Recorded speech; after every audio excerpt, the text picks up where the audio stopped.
Gracias también a los compañeros de COO por dejarnos este escenario fantástico para la presentación y muchas gracias a todos los que componen esta mesa, que yo creo que será interesantísima. Los conocéis a todos, pero rápidamente voy a presentar de acá para allá. Javier Gallego es el conductor, director de Carne Cruda Radio, uno de los espacios más singulares y fantásticos de la radio española. Tania Sánchez es diputada autonómica de Izquierda Unida. Íñigo Errejón es uno de los impulsores, promotores de Podemos. Olga Rodríguez, periodista, reportera y una de las personas que mejor conoce cómo, no solo Oriente Próximo, sino cómo se mueve la izquierda más próxima también aquí en España. Y Joan Herrera, que es coordinador de Iniciativa per Catalunya, está en Madrid presentando su último libro, que es de recomendable lectura, y que también nos puede dar claves de cómo se mueve la izquierda en Cataluña, que como sabemos tiene sus particularidades. Entonces, bueno, va a empezar Javier y adelante.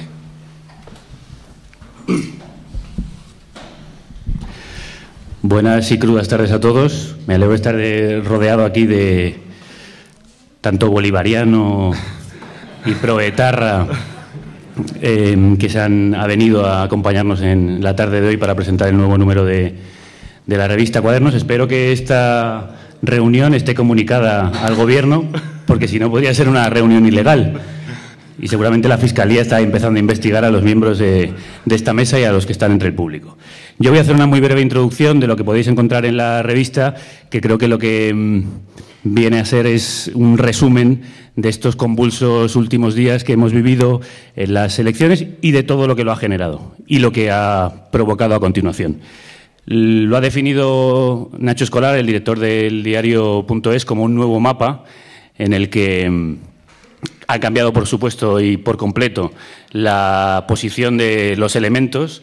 Ahora mismo parece que estamos mirando a España y vemos un país absolutamente distinto al que veíamos, y eso ha generado también un cambio de percepción y de sentimiento en los votantes. Esta es la historia, y eso también utilizo las palabras de Juanlu Sánchez en un fantástico artículo dentro de la revista, la historia de un volcán. Es verdad que en los medios se ha hablado de terremoto, la irrupción es fundamentalmente de Podemos, pero no solo, sino también los muy buenos resultados obtenidos por las formaciones de la izquierda más tradicional, la llamada izquierda, ha generado una enorme eclosión de efectos que se han podido ver desde la abdicación del rey, que es evidentemente una causa de ese terremoto, pero también lo que estamos observando en estos momentos en los medios de comunicación y en las calles, ¿no?, de una absoluta convulsión en el entorno en el que estamos viviendo. Yo la sensación que tengo en estos tiempos es que hemos cambiado, sobre todo, como os decía, de mentalidad.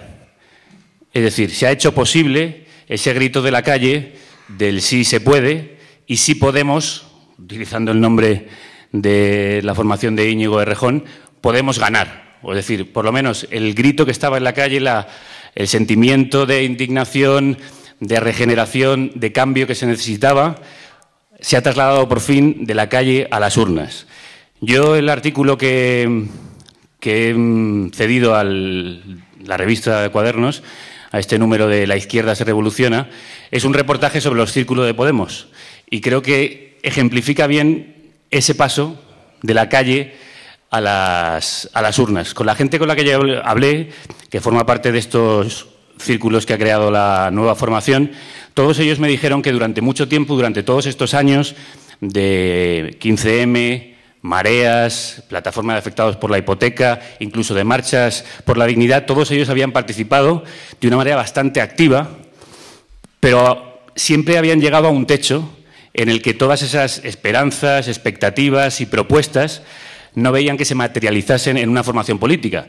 Y aquello que fue una discusión que se originó en el 15M y que después se extendió al resto de movimientos, de que éramos incapaces de alcanzar las urnas, llegó un momento que se rompió. Lo recordaréis, durante todo el movimiento 15mayista, el grito "no nos representan" venía a decir que la formación política era ese universo al que no debemos entrar porque ahí es donde se ha corrompido el sistema. A mí muchas de las personas que ahora mismo participan en los círculos de Podemos y que también creo que corresponden con otras personas que están votando a Izquierda Unida y que en otro tiempo no lo hicieron, o a Iniciativa per Catalunya, etcétera, els Verds, han roto con esa dicotomía, es decir, han roto esa oposición que había entre la política de partidos y las urnas y la calle. Y creo que fundamentalmente es verdad que Podemos ha sido quien lo ha canalizado, como dice en la revista Juan Carlos Monedero, ellos movieron ficha, una ficha que estaba en el tablero, que mucha gente hablaba de ella. ¿Por qué no damos ese paso? ¿Por qué no lo hacemos? ¿Qué es lo que nos falta? ¿Qué no estamos consiguiendo? Y ellos movieron ficha.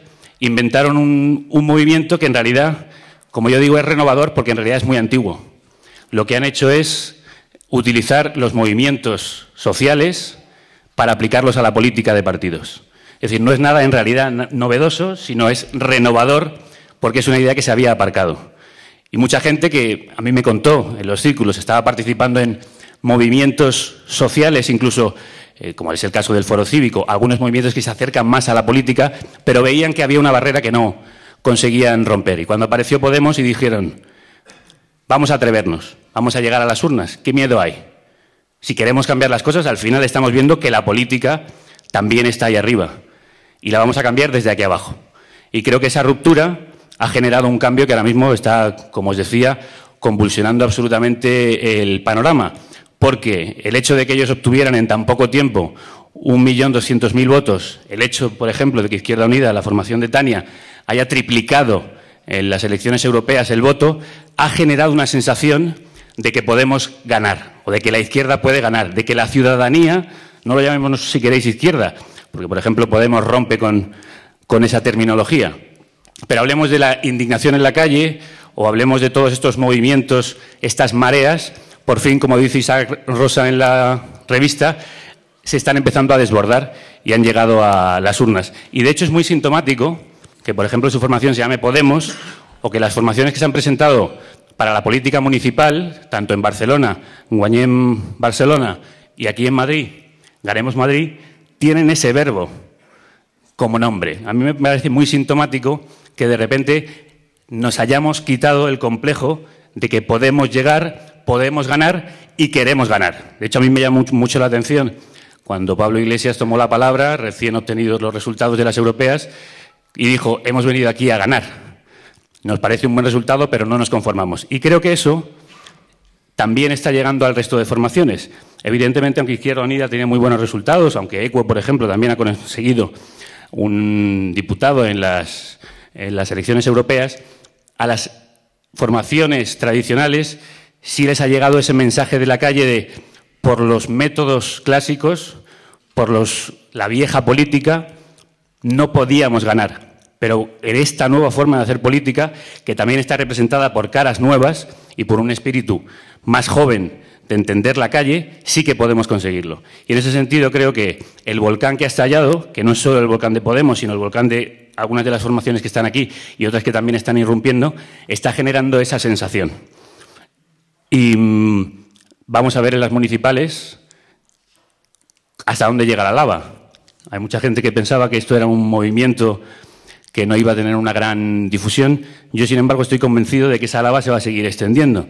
Y, de hecho, un síntoma evidente de que está empezando a quemarles la lava en los pies es esta reacción violenta que hay ahora contra el frente, digamos, de izquierda, que creo que hoy, y espero que así lo hagan, nos cuenten si han empezado a dar pasos hacia esa unidad en la izquierda con la que presentarse a las próximas elecciones y quizá tener esa posibilidad que nunca atisbamos y que nunca nos pareciese cierta de poder realmente ganar, de poder realmente llegar a presidir y gobernar este país, transmitiendo así el sentimiento que hay en la calle.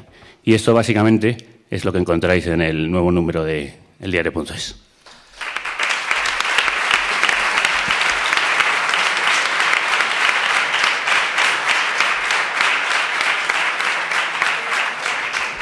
Bueno, muchas gracias, Javier. Olga, tu turno.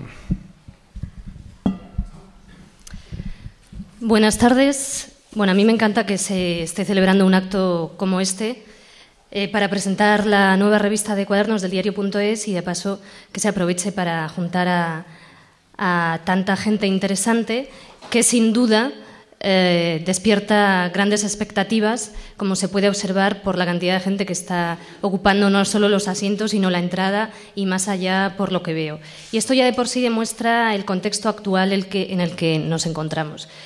Yo venía para aquí pensando en una frase de Ortega y Gasset que podría explicar de alguna manera qué ha pasado en estos últimos tiempos. Toda realidad que se ignora prepara su venganza. Y esta realidad tan ignorada y tan condenada durante tanto tiempo a ser subterránea, incluso clandestina, pues ha emergido y está emergiendo con mucha fuerza. Primero lo hizo a través del 15M, un movimiento social que fue el que por primera vez consiguió sacar a la luz todo aquello que muchos pensábamos y que, sin embargo, pues o no podíamos decir en los medios de comunicación y, por supuesto, no podíamos introducirlo en las escasas grietas que había en el Matrix de los debates mediáticos o de los medios de comunicación más tradicionales. Fue una expresión de lo que hasta entonces se consideraba políticamente incorrecto. Decir antes del 15M de 2011 que no nos representan, exigir una democracia real, cuestionar que la democracia actual es una democracia real en todo su sentido y su término, el decir lo llaman democracia y no lo es, etcétera, eran eslóganes muy simples que simplemente antes del 15M no cabían en el discurso dominante. Las causas del 15M fueron evidentemente políticas y económicas, y ahí, no me voy a detener ahí porque habría que situarlas incluso en un contexto más global fuera de nuestras fronteras, ¿no? Porque evidentemente y lamentablemente el poder político también está dirigido por el poder financiero y por organismos supranacionales claramente antidemocráticos, como puede ser el Fondo Monetario Internacional o el Banco Central Europeo, que imponen las políticas económicas a diversos gobiernos. Lo cierto es que el 15M se coló por las rendijas y logró imponer, incluso momentáneamente, la agenda setting de los medios de comunicación. Y empezamos a hablar de cuestiones que hasta entonces no se habían planteado. Como dice en esta revista Víctor Rocafort, en este número de Cuadernos del Diario.es, las plazas nos enseñaron que podíamos decir y ser escuchados en público frente a la cerrazón que nos imponía el debate impulsado por y desde las instituciones. Bien, aún así el poder político, tan marcado por el poder financiero, como digo, siguió yendo por un lado y la realidad o la gente por otro. Y así llegamos hasta hoy. En estos 3 años se han tejido redes sociales, se han creado muchísimas asociaciones nuevas, organizaciones, la calle se ha mantenido activa y además han irrumpido nuevos sujetos políticos dispuestos a dedicarse a la política o que ya se dedicaban a ella, pero que han podido situar su discurso en un lugar más visible y mucho más eficaz. Y ahora estamos en un escenario, desde mi punto de vista, único en este país. Con una izquierda unida que se mueve y que tiene a mucha gente dispuesta a trabajar por un proyecto de país, con Podemos, una nueva organización que ha acaparado más de 1.200.000 votos en tan solo 4 meses de vida, tenía el 25 de mayo pasado, con un escenario ilusionante también en Barcelona, con ese lema de si tenemos el poder de imaginar otra Barcelona, tenemos el poder de transformarla, y sobre todo con una nueva forma de concebir la política de la que voy a destacar 2 puntos, porque como soy comunicadora hay 2 puntos que a mí me parece que son muy interesantes y que desde el primer día que todo esto está pasando me tienen absolutamente fascinada. Uno de ellos es, sin duda, la comunicación. Estamos viendo que hay un nuevo modo de comunicar que es muy eficaz, con términos inclusivos, huyendo de viejos significantes, que esto no tiene por qué significar que se prescinde de determinados significados, sino que simplemente se acuñan nuevas terminologías con las que más gente se pueda sentir identificada y cómoda. Y esto es fundamental. Es decir, se busca una comunicación inclusiva. Se busca lo que une a diferentes sectores. Yo creo que hay diferentes sectores en el mundo de la política actualmente que tiene claro que si preguntamos a la gente cuánta gente se considera de izquierdas, pues no sabemos cuánta gente lo diría. Ahora bien, según las encuestas, ¿cuánta gente defiende la educación pública, la sanidad pública, la dación retroactiva en pago, etcétera, etcétera? Eso es una inmensa mayoría, una mayoría abrumadora. Y ese es un discurso que evidentemente está dando resultados, que es muy eficaz. Como explica Pablo Iglesias en la entrevista que le hago en esta revista, había que disputar palabras como democracia o soberanía, que son palabras, esto ya lo digo yo, tan manidas y tan deformadas por el poder y que, sin embargo, significan algo muy diferente al significado con el que tantas veces se las usa. Hemos visto también cómo en Izquierda Unida Tania o Alberto Garzón han hablado, ya en 2011 hablaban de los de arriba y los de abajo, o Ada Colau también apelando a términos y conceptos inclusivos, que además fue una de las primeras que logró meterse y desviar y zafar ese matrix mediático en aquel discurso que todos recordamos porque ya es histórico, que dio desde el Congreso. En definitiva, todos aquellos términos que lamentablemente el discurso dominante o el pensamiento dominante a lo largo no de los últimos años, sino de las décadas y de todo el siglo XX, logró estigmatizar, el hecho de que esos términos estén estigmatizados no tiene que significar que los conceptos y los contenidos y el significado esté estigmatizado, y es lo que se está reivindicando. Y a mí eso me parece realmente muy, muy interesante. Ese empeño desde el plano comunicativo por buscar aquello que apele a la mayoría, porque de lo que se trata es de defender los intereses de la mayoría. Y en segundo lugar, y ya estoy terminando, el conflicto. Estamos en una sociedad en conflicto. Recuerdo hace un año entrevistando a una trabajadora social que me decía, imaginaros la realidad con la que se encuentra cotidianamente, que me decía, es que nos han declarado la guerra, una guerra sin balas, pero es una guerra. Ese conflicto no se había logrado poner encima de la mesa del debate público. ¿No? Había como determinados consensos y equilibrios, incluso en la escenificación de los debates en las televisiones. Sin embargo, la realidad es que los consensos del 78 se habían roto, y además no los habíamos roto nosotros, los había roto incluso los mismos poderes fácticos, como dice Monedero también en un artículo en este número de la revista Cuadernos. Se habían roto la monarquía con casos de corrupción, la judicatura con un tribunal constitucional como el actual, la situación de la sociedad, neveras vacías, desempleo, precariedad, explotación, casas sin luz, desesperación. Y eso no estaba plasmado, ni siquiera existía en un principio en muchos discursos políticos, y sobre todo, desde el punto de vista mediático, no se había logrado colar de manera contundente y cotidiana este tipo de asuntos, tan fundamentales que, sin embargo, estaban en el día a día de muchos de nosotros y son los asuntos con los que nos encontrábamos en la calle. Y de repente llegan discursos nuevos, discursos frescos y que plantan encima de la mesa esto. Son discursos rupturistas y son discursos que no huyen del conflicto, porque el conflicto existe, porque la gente no llega a fin de mes, porque la gente se tiene que largar del país porque no hay trabajo, porque la gente está muy mal. Y esto desde el punto de vista comunicativo, pues a mí me parecía muy interesante ponerlo encima de la mesa así en un análisis tan a grosso modo. A mí lo que me apetece preguntar a los tres ponentes que van a intervenir ahora y a los que todos hemos venido a escuchar es cuáles son los retos y los obstáculos, porque son numerosos. Y estamos viendo que ya hay un antes y un después del 25M, de estas elecciones. Formaciones como Podemos o Izquierda Unida han subido y esto, bueno, pues al llamado establishment o la élite o la casta, como queramos llamarles, les preocupa y mucho. Y estamos observando cómo se está engrasando toda la maquinaria para imponer propaganda, censura y para tratar de salvar la ropa. A mí, por lo tanto, me parece que es fundamental que en esta mesa abordemos estos retos y estos obstáculos y que al mismo tiempo analicemos lo que está pasando en estas últimas semanas, porque es muy interesante ver cómo el éxito llama al éxito.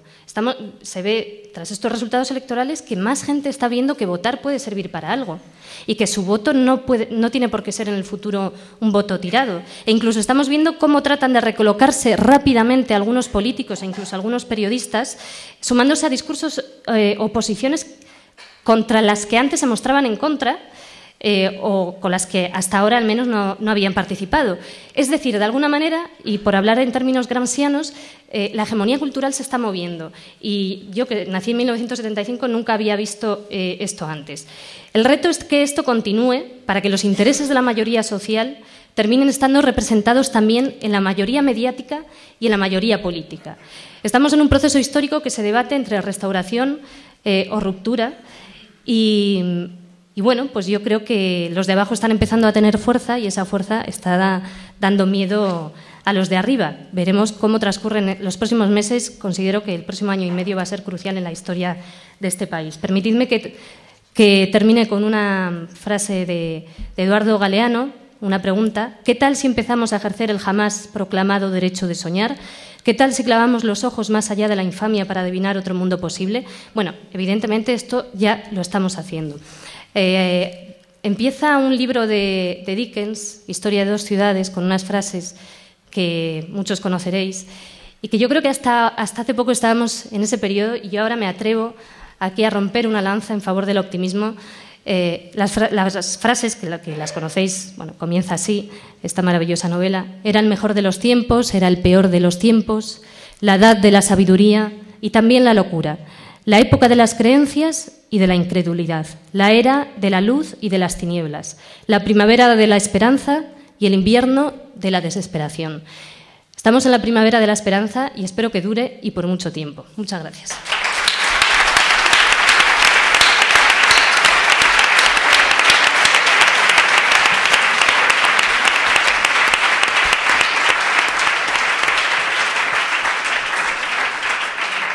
Bueno, muchas gracias, Olga. Ahora vamos con Íñigo Rejón, que nos explique un poco el secreto de la Coca-Cola. No, porque si no. Bueno, buenas tardes. Gracias al diario.es por organizar la sesión y la discusión, y a los asistentes y a los compañeros y compañeras de mesa. Había dividido la explicación más o menos en cuatro puntos que nos permitieran, pero seré muy rápido y algunas cosas se quedarán seguramente para el debate posterior, que permitieran dilucidar más o menos un recorrido de cuál creo que era el contexto que ha permitido algunas de las cosas que han pasado el 25M, cuál era una parte de la apuesta que yacía o que subyacía detrás de la hipótesis de Podemos, cuáles han sido algunos de los elementos más importantes que creo que han marcado ese pequeño terremoto del 25, que sin embargo ha movido tanto las cosas, del 25 de mayo, de las elecciones europeas, claro, y por último algunos de esos retos que se apuntaban, ¿no? Seguramente no llegaré ni al segundo punto, pero bueno, los dejo aquí apuntados. Bueno, con respecto a cuál ha sido el tipo de contexto y el tipo de qué cambios se habían producido que permitían imaginar apuestas políticas un poco más arriesgadas que la mera aritmética de sumas y restas, esto es, que lo que pierden algunos lo pueden sumar otros y que, en todo caso, se pueden ir produciendo lentas modificaciones en el escenario político y electoral. Creo que cuando hablamos de esos cambios hablamos de muchas cosas. En primer lugar, hablamos de las modificaciones que se habían producido en la cultura política de nuestro país como efecto del 15M. Cuando digo el 15M, es obvio, no lo estoy diciendo, no me estoy refiriendo, digamos, a un movimiento, ni siquiera a un conjunto de colectivos, sino a un ciclo general de protesta que se abre con el 15M y en el que luego se inscriben muchas gentes, muchas prácticas, llamándose 15M o llamándose de otra forma, que operan una suerte de transformaciones en la cultura política de nuestro país que por sí solas no son un cambio, digamos, no precipitan el cambio político, pero sin las cuales no podríamos estar hoy aquí sentados, o estaríamos sentados, pero como estábamos sentados, pues digamos, hace 5, hace 10 y hace 15 años, es decir, siendo un décimo de los que somos hoy aquí, ¿no? La primera de ellas creo que es la politización de algunos problemas que hasta entonces se estaban viviendo en forma despolitizada. Es decir, como problemas individuales, como sufrimientos particulares, como vergüenzas, como problemas que en todo caso no eran asunto de la esfera colectiva, no tenían responsables, o si tenían responsables era uno mismo, no tenían víctimas y por tanto no eran susceptibles de ser solucionables. Es decir, no eran problemas que nos atañeran al conjunto de la comunidad política. Cuando el 15M pone algunos asuntos antes vividos como un problema privado, seguramente el arquetípico, bueno, son los desahucios antes vividos en vergüenza como una cosa privada, la emigración como un problema particular o como una elección personal que cada uno hace, problemas que antes son cuestiones privadas y que en un momento dado pasan a ser nuevos asuntos políticos de los cuales ni siquiera las élites pueden sustraerse y que además empiezan a ser ya representados como intolerables. Es decir, este ciclo de protesta empieza a dibujar un conjunto de temas que son ya potencialmente, y esta es la segunda cuestión, que dibujan ya potencialmente una frontera que impugna el orden existente. Es posible que esa impugnación todavía no tenga traducción electoral o todavía no tenga traducción institucional, pero fija claramente una agenda sobre la que ya quienes gobiernan tienen poco que decir o juegan, en el mejor de los casos, a la defensiva, y que además hace otra cosa. Empieza a trazar una diferencia fundamental entre el conjunto de las élites políticas y la gente normal.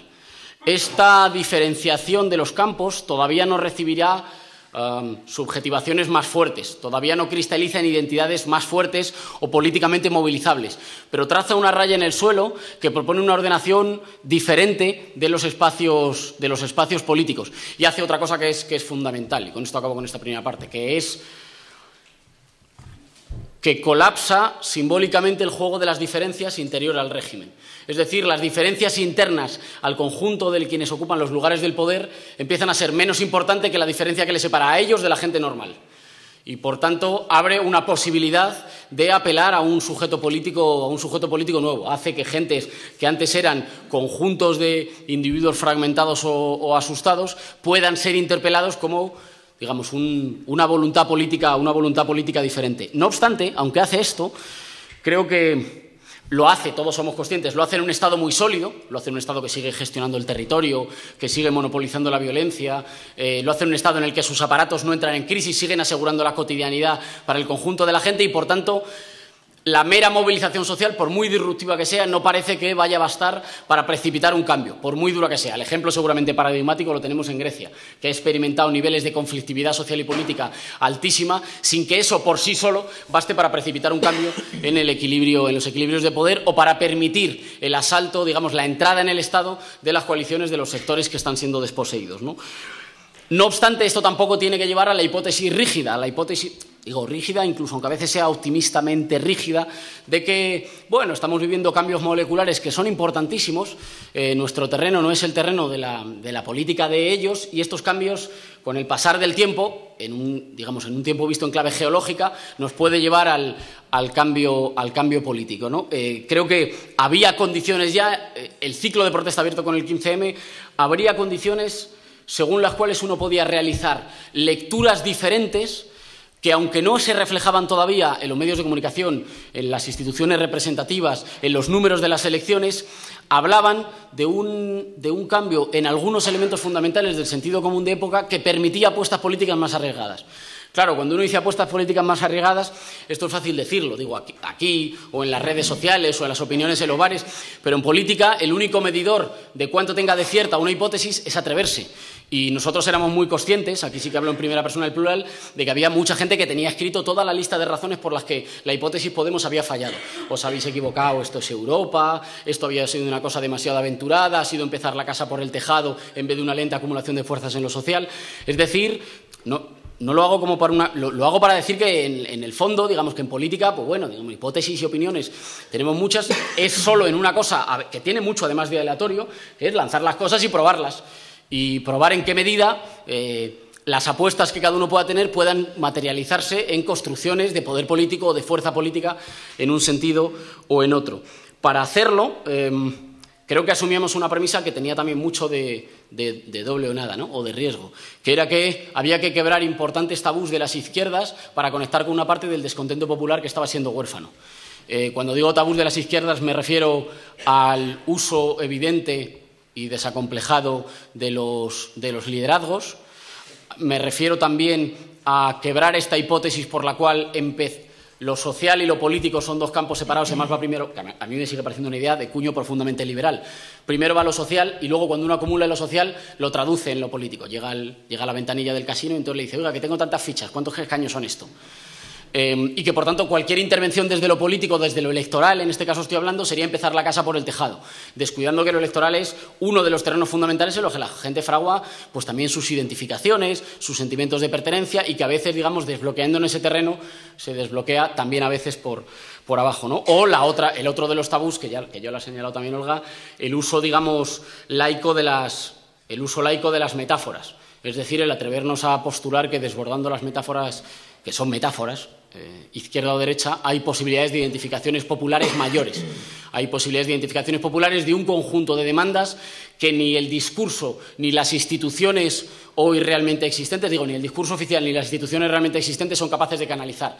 Y, por tanto, que quedan, digamos, sueltas, frustradas, susceptibles de ser articuladas por un discurso que postule una ordenación diferente del campo político y, por tanto, posibles de inaugurar o de apuntar hacia una mayoría política nueva siempre que nos atreviéramos a patear el tablero y a postular formas de identificación diferentes, que ya digo, no es solo postularlas, sino ponerlas a rodar y ver si eso hace inteligible la situación para una parte de la mayoría que está siendo desposeída y golpeada y, por tanto, si eso es una herramienta válida, un discurso realmente válido, que sea percibido como valioso por una parte de la mayoría que tiene voluntad de cambio, se siente en un proceso de expropiación de la soberanía popular y de empobrecimiento de la mayoría de nuestro país y, sin embargo, digamos que ese descontento se mueve todavía fundamentalmente huérfano, ¿no?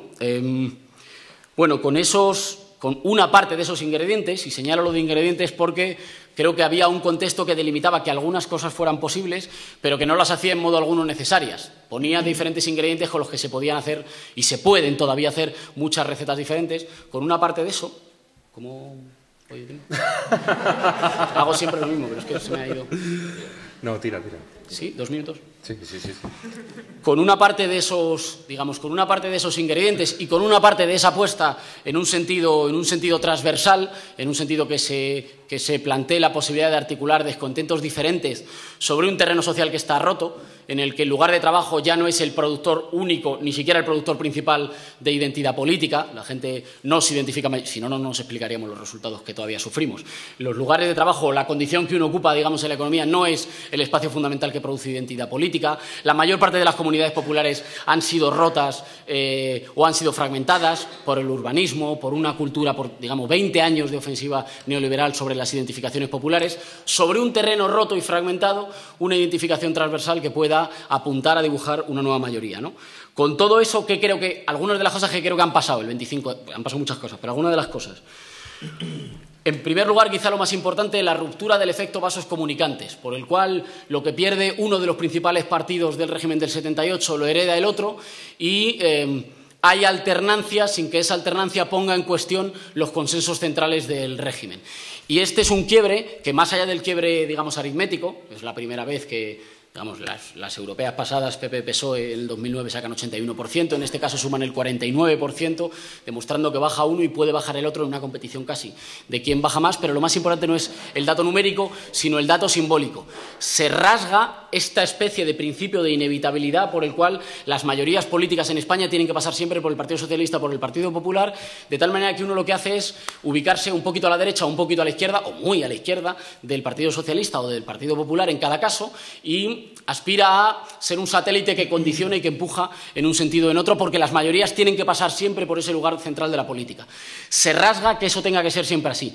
Y cuidado, porque aunque esto solo es una idea, creo que tiene un potencial recorrido simbólico muy fuerte. Se rasga la inevitabilidad de que las mayorías siempre pasen por ahí. Y una vez que eso sucede, se abre la posibilidad de que la gente, digamos, expanda la imaginación política más allá, ¿no? Y lo que más peligroso, vote y actúe en consecuencia. Al mismo tiempo, no sé si os da a vosotros la sensación de que también se acelera todo mucho. Las élites se ponen claramente a la defensiva, utilizan palabras que no les son suyas, incluso para intentar que las dejemos de utilizar y, por tanto, ayudan a que se instale en el vocabulario político español, muestran muchos nervios, algunos corren a vestirse con ropajes nuevos, otros de repente dimiten en una maravillosa epidemia de dimisiones que seguramente no habríamos visto sin los resultados del 25M, y otros simplemente, digamos, tratan de extrapolar una parte del miedo que sienten, a ver si se les acaba el chollo, y entonces desatan campañas de miedo que creo que tienen menos capacidad que hace 10 años o que hace 5 para triunfar, por dos razones. Una, por esta quiebra que ha habido, y otra, porque una parte de quienes las impulsan tienen su crédito y su legitimidad seriamente mermados y, por tanto, mermada su capacidad de suscitar confianza cuando avisan de que vienen diferentes lobos de diferentes procedencias y todos peligrosísimos, ¿no? Y creo que, por último, además de una nueva centralidad en la que, el otro día lo decía con una metáfora que por el tiempo en el que estamos me perdonaréis la metáfora futbolística, en la que el equipo que va ganando, aunque va ganando, empieza a pedirle al árbitro que ya, o sea, que el partido ya está, que esto que se acabe ya, que la hora árbitro que está dejando demasiado, y saca a todos los delanteros y empieza a meter defensas y empieza a encerrarse y empieza a jugar claramente a la defensiva, con palabras que no son suyas, intentando no decir nada sobre lo que ocurre en España y por tanto hablar sobre cosas que estén muy lejos, en el pasado o geográficamente, para no tener que hablar sobre la situación de este país, sobre la que no parece que muestren, digamos, mucha capacidad de recuperar una parte de la confianza perdida. Y la última, seguramente, es este cambio en la geografía emocional, es decir, en el equilibrio entre pesimismos y optimismos, por el cual quienes llegaban más o menos exultantes hasta el 25 de mayo se muestran ahora, digamos, claramente nerviosos y claramente inquietos y claramente descontentos, y a cambio una parte del campo popular en el que se había sembrado, y esa quizá era una parte de la victoria ideológica más importante, se había sembrado el desconcierto, la desmoralización, la desesperanza, vive, me parece, yo noto en los actos, en las redes sociales, en la gente en la calle, una especie de ola creciente de entusiasmo que, lejos de ser una cosa solo poética, es un motor político fundamental para la posibilidad del cambio, ¿no? Y dejo, como me he comido mucho, lo siento para después, algunos de los retos que creo que ante los cuales creo que vamos a tener que estar a la altura para convertir estas posibilidades, que yo también coincido en que se van a dirimir en un ciclo muy corto, que tenemos una ventana de oportunidad muy corta que se puede cerrar en 1 año y medio, en 2 años, para convertir una parte de estas posibilidades en la posibilidad de una mayoría política nueva y de un gobierno al servicio de la gente, al servicio de la ciudadanía en España, ¿no? Bueno, gracias.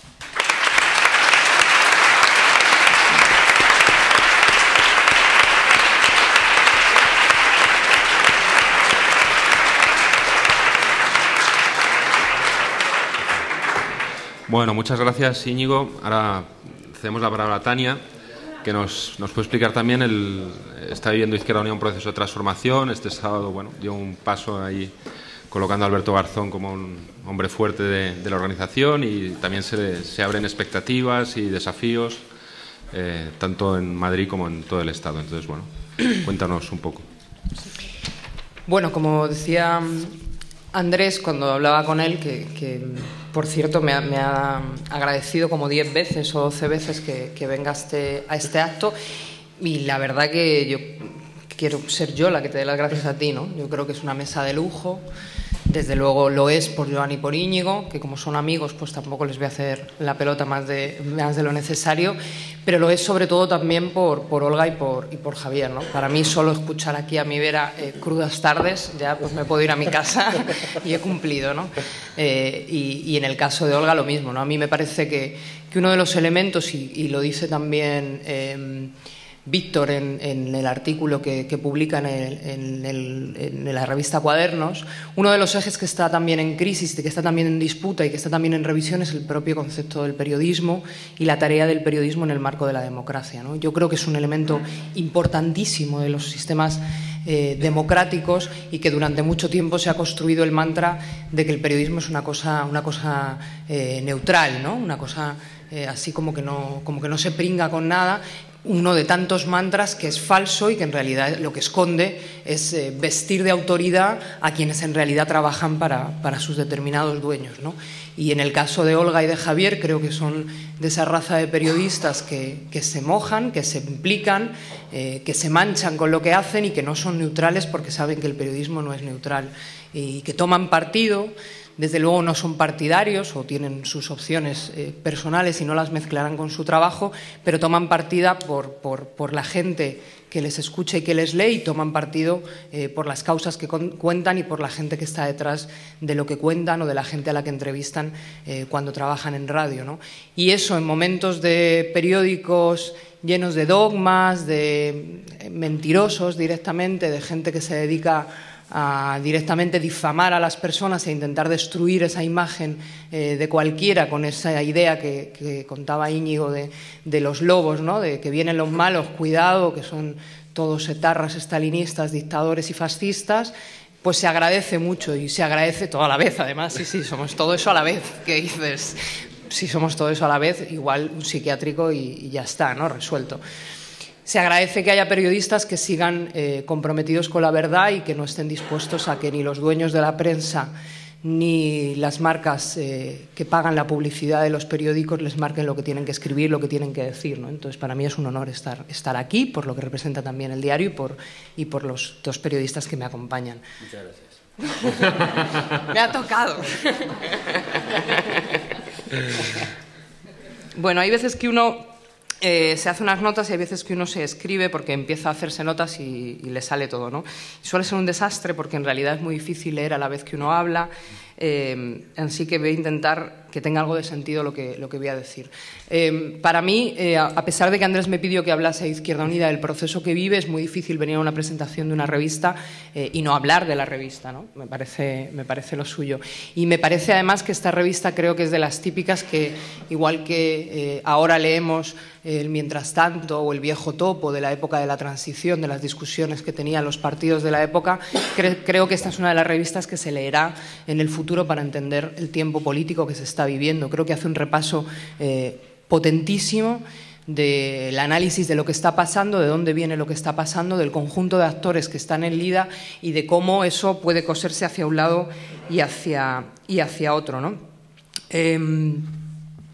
Como digo, uno es capaz de hacerse un mapa completo, ¿no? Desde la entrevista a Alberto, a Pablo, a Juancho y sus correlatos, el de Javier con los círculos, el de Aitor con la encrucijada de Iu, cada uno de los elementos que se van incorporando hace una foto exactamente de lo que puede ser, ¿no? Y me planteaba cómo hablar de Iu, hablando también del momento político, creo que es importante hacerlo, y cómo hablar también de la revista y de su contenido, ¿no? Y bueno, lo que he hecho ha sido elegir tres artículos y voy a discutir con los autores. Algunos están aquí, otros no, que no se hubiesen ido de vacaciones. Así queda la cosa. He cogido la introducción de Nacho, que sí que está por ahí, he cogido el artículo de Juan Luis Sánchez, de La Marea, y el de Isaac Rosa, que no sé si está por ahí, no lo he visto. Igual tampoco está de vacaciones, Juan Luis sé que sí. ¿Por qué cojo estos tres? Porque creo que aciertan bastante y aportan elementos que no aportan o que no se han dicho en ningún otro espacio. En el caso de Nacho, porque quiero discutir dos cosas con él, que ahora si lo encuentro en mis notas quedará muy bien y si no me liaré un poco. Y en el caso de Juanlu y de Isaac, porque creo que marcan, uno, el análisis de algunos elementos que no se han puesto encima de la mesa en ningún caso, y otro, lo que toca por hacer, una visión muy clara de lo que toca por hacer. Sin quitar mérito a nadie, he de decir, porque me parece justo cuando a alguien le gusta algo decirlo, y se lo he dicho cuando he entrado, que para mí quien acierta en el análisis del recorrido de lo que ha sido esto es el artículo de Víctor Rocafort, que creo que es... Que está ahí, todo el mundo le menciona, por estoy ahí, al fondo. Le hacéis pasar un mal rato, le miráis... Vas a tener que dar el micrófono ya. En el caso de la introducción de Nacho hay dos cosas que yo quiero discutir con él, ¿no? O que quiero proponer a discusión, y ya discuto con él ya que estamos. La primera es que hace una afirmación categórica de la imposibilidad, no de la imposibilidad, ¿no? De que no cree que vaya a haber coaliciones entre Izquierda Unida y Podemos, y de la absoluta certeza de que la suma de Izquierda Unida y Podemos no suma, sino que incluso puede llegar a restar, ¿no? Y yo creo que son tiempos de pocas certezas, en realidad. Yo no sé lo que va a pasar, con sinceridad lo digo, y ni siquiera sé si es tan cierto que se suma, que se resta, o que hay un espacio a explorar, que creo que es la posición en la que está intentando trabajar Izquierda Unida, un espacio a explorar por el que en lugar de sumar o restar, lo que hagamos sea multiplicar colectivamente y hacer eso que habla Víctor muy bien en su artículo, ¿no? Que lo ha mencionado también Íñigo, que es aprovechar que una vez roto los marcos establecidos de lo posible, todo es imaginable y, por tanto, eso genera una fuerza política colectiva y una capacidad de dar saltos mucho más allá, en la que creo que es absolutamente arriesgado decir que no es posible los acuerdos y que seguro que los acuerdos generarían restas, ¿no? Yo creo que todo lo contrario, yo creo que es muy posible si somos capaces de entendernos colectivamente, yo llevo mucho tiempo, antes incluso de las elecciones europeas, diciendo que son tiempos de mucha empatía colectiva, ¿no? Por muchas cosas, no solo porque para poder entender lo que le pasa individualmente a la gente y hacerlo conflicto político, como decía Íñigo, hay que ser muy empático, sino que también para ser capaces de ponernos todos a la altura del momento histórico y poner nuestras organizaciones, nuestras fuerzas políticas y nuestras individuales al servicio de ese cambio histórico, también hay que ser muy empático y saber de dónde viene todo el mundo. Y creo que si somos capaces, ya no hay nada imposible en estos momentos que se abren, nada, desde el absoluto fracaso y el cierre del sistema, que nunca se puede descartar y que siempre debemos vivirlo como una alerta contra la que hay que seguir peleando, hasta la ruptura absoluta del campo electoral para que no vuelva a conocerlo ni su madre, ¿no? Como se ha dicho más veces de este país, que no lo conozca ni su madre. El otro elemento que quiero discutir con él es una cosa que decía Olga, ¿no? Hay un elemento en el que él analiza que creo que peca del análisis clásico sociológico y electoral, ¿no? de ese marco izquierda y derecha que tradicionalmente se define, y también lo ha dicho en la entrevista que se le hace a Belén Barreiros, también lo dice, ¿no? Que siempre el posicionamiento de la sociedad española está en el centro izquierda y que por tanto el triunfo casi siempre de la derecha tiene que ver con la no participación de una parte masiva de ese electorado potencial que tiene el centro izquierda en el país. Y yo creo que eso también hay que empezar a romperlo, ¿no? Como ha dicho Olga, yo creo que y lo ha dicho también Íñigo, al final la izquierda y la derecha, por mucho que nos parezcan a todos como etiquetas irrenunciables porque definen lo que somos y lo que hemos sido y lo que queremos ser, la realidad es que se construyen originariamente como metáforas de un reparto de vocaciones parlamentarias de posiciones en un parlamento concreto, en un momento concreto, y eso se ha mantenido durante la historia, pero no hay por qué perderle el miedo a hablar de otros elementos. Y por tanto creo que quedarse con esos análisis de hay una magma de centroizquierda, yo creo que lo que hay es un país que se sabe en una encrucijada a punto de perder la oportunidad de tener garantizado el bienestar colectivo de la mayoría social y que por suerte colectiva, en lugar de reaccionar con miedo, con desprecio, con ira al diferente, como ha pasado en otros países, lo ha hecho con un arranque de solidaridad y de alegría combativa que creo que solo nos puede hacer sentirnos orgullosos de vivir en este país, porque podría haber sido de otra manera y podría haberse dado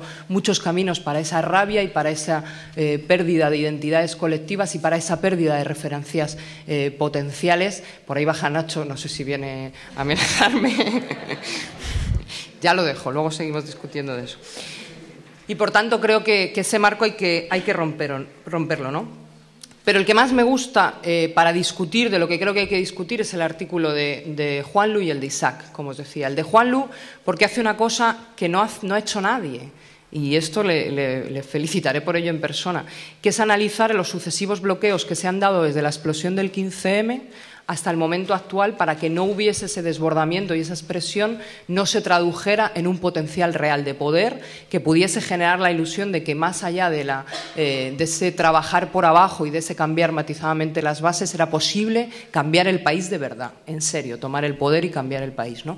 Y analizando cada uno de los bloqueos creo que acierta muy bien en algo que es muy importante, que es no volver a esperar a que los bloqueos se produzcan y ser capaces de identificar cada uno de nosotros y nosotras en nuestros espacios colectivos y en nuestros espacios propios cuáles son los puntos de bloqueo que tenemos que ser capaces de destaponar antes de que la marea llegue y haga tapón y no permita que siga avanzando. Y creo que es muy valioso analizar esos elementos y además creo que acierta bastante con mi organización.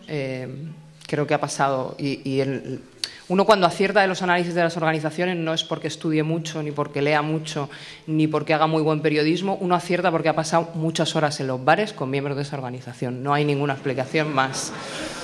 Porque solo de ahí se saca la etiqueta del Ocupi Izquierda Unida, que desde luego no fue una etiqueta ni un hashtag que moviese masas, pero que algunos usamos en un momento concreto para una situación concreta, ¿no? Y creo que en esos elementos habla bien de cuáles han sido los procesos que hay que procurar que no se vuelvan a producir. Isaac Rosa me gusta, primero porque me gusta, creo que no hay nada que haya escrito Isaac Rosa que no me gusta, estoy quedando como una groupie en esta charla, ¿qué le vamos a hacer? La vida es así. Y luego porque tiene una cosa que no sé si os pasa, seguro que habéis leído todos a Isaac, o muchos de los que estáis aquí, tiene una cosa muy potente, que es que casi siempre que uno lee a Isaac tiene una música que le acompaña. Seguro que cada uno tiene una música distinta, pero cada uno... Cuando lees una novela, puede que mientras la estás leyendo o puede que después cuando la has terminado y oyes una canción y dices, macho, esta es la banda sonora de esta canción, ¿no? Y lo que hace ya esta vez es tomarme el pelo del todo, yo que tengo esta paranoia de que sus artículos tienen música, y es que le pone el título de una canción de Extremoduro, que como sabéis todos por la prensa burguesa que hace reportajes a base del Facebook, yo soy una macarra, me encanta la música de Extremoduro, y entonces le pone el título de Va a subir la marea, ¿no? Que continúa con y se lo va a llevar todo. Y me parece que de lo que habla es claramente de cómo tenemos que ser capaces de... Igual que en el momento en que las plazas se llenaron de gente, hubo un momento de bloqueo, que describe también Juanlo en su artículo, donde no se podía avanzar más, donde la protesta no iba más allá, y por tanto se hizo una vuelta a los barrios, y en los barrios se siguió la lucha, y de distinta forma, con distintos impactos, de distinta manera, pero también vinculándose a muchos de los elementos de otras luchas que se estaban produciendo, que para mí cada vez más tienen una vinculación territorial, por algo que también ha dicho Íñigo, ¿no? Ya no hay una vinculación con lo que tiene que ver con el puesto de trabajo, que fue el elemento central de identificación y de espacio de acción política durante el siglo XIX y buena parte del XX, de esos puestos de trabajo que eran el espacio fundamental de vivencia y, por tanto, de creación de identidad colectiva, que además mantenía una misma identidad durante todos los tiempos, ¿no? Hoy venía oyendo en la radio, cuando venía para acá, una entrevista sobre una novela que no viene al caso y hablaba de los años 30 como una generación que no vivió una vida, sino que vivió muchas vidas. Bueno, las generaciones de los 70 también somos generaciones que hemos vivido muchas vidas, porque ya no tenemos un marco único donde relacionarnos, ¿no? Pasamos un año aquí, 2 allí, 3 allá, ahora en un país, ahora en la otra punta, ahora volvemos a casa, nos vamos de casa de papá y mamá, volvemos a casa de papá y mamá, nos vamos con unos colegas, luego con un novio, luego con 3 amigos. Y ese elemento de movilidad permanente hemos de ser capaces de conectar espacios de continuidad en eso, ¿no? Y para mí, quizá es un defecto y no es colectivo para mucha gente. Yo soy una tía muy de barrio, aunque mi barrio sea un municipio en realidad que se llama Rivas, pero que siempre lo llamamos el barrio entre nosotros, ¿no? Y cuando ibas a Madrid te encontrabas uno, decías, hey, este es del barrio. Es una cosa tonta, pero creo que hay un elemento que, más allá de que durante nuestra juventud y nuestra vida adulta se haya movilizado, hay una cierta vinculación con los territorios que vuelve con una generación de gente que se vuelve a asentar, a generar familias, que es la que está produciendo, yo creo, los cambios más potentes de discurso, de voto, etcétera, etcétera, ¿no? Que es esa franja entre los 35, los 40 y tantos, que vuelven a vivir a un barrio donde se encuentran, que tienen que pelear por la escuela infantil, que tienen que pelear por el centro de salud, que tienen que pelear por poder arreglar una calle, que tienen que pelearlo todo, ¿no? Cuando no era el margen inicial. Y, por tanto, eso que plantea Isaac de la marea ha vuelto a los barrios y hemos de ser capaces que desde los barrios vuelva otra vez en forma de lo que el coordinador de Izquierda Unida de Andalucía llama alegría pagana, de celebrar unas elecciones el 25 de mayo del año que viene, que nos devuelva a la perspectiva de un poder que vuelva a tomar el centro de la corte, que es Sol, creo que es el recorrido que tenemos que ser capaces de hacer. Esto dicho así es súper poético, escrito por Isaac, cuando lo leáis es mucho más poético y mucho más bonito, pero obviamente, no nos vamos a hacer trampas al solitario, no está exento de muchísimas dificultades. Y no está exento de muchísimas dificultades, sobre todo, y esto es una cosa que he discutido mucho con Íñigo y con Pablo y con mucha gente de mi organización, porque España no es ni Madrid ni Barcelona. España no es ni Madrid ni Barcelona. Hay 1.800 y tantos municipios en todo el país, montones de territorios donde los municipios son de 28, de 30, de 40 habitantes, montones de municipios donde el miedo sigue siendo el elemento central del poder, y el miedo real, no un miedo del que hablamos, de miedo a perder una casa, de miedo a las condiciones materiales, no, el miedo físico sigue siendo un elemento real, y hay una ruptura muy potente entre lo que ha sido la España de la capitalidad y la España de las provincias, ¿no? Muy potente, mucho más potente de lo que nos imaginamos. Y es importante que en eso seamos justos, justas, generosos y generosas, y sepamos que para cambiar este país sin duda hay que ganar Barcelona, sin duda hay que ganar Madrid, pero hay que ganar la vida cotidiana del resto de sitios que no son ni Madrid ni Cataluña, y que hay que hacer un trabajo muy fuerte en el que ser capaces de entender que si Madrid y Barcelona marcan un camino de confrontación, de pelea, de riñas, de dificultades, va a ser imposible que en otros espacios se avance, cuando además en otros espacios es mucho más natural. Yo lo comentaba con amigos, yo viajo muchísimo por España, que no es ni Madrid ni Barcelona, porque soy la sustituta oficial de Alberto Garzón, que como tiene una agenda imposible, pues hago muchísimos viajes a asambleas que además son las que miden este tipo de territorios, ¿no? Porque no son las grandes ciudades, no es los sitios donde vas a meter 500 personas, 600, donde te van a clamar las masas, sino que son sitios pequeños que necesitan de alguien un poco conocido para intentar que alguien más del pueblo, que los 15 que llevan 30 años peleando por levantar un proyecto, les escuchen, se acerquen, les vean con normalidad, ¿no?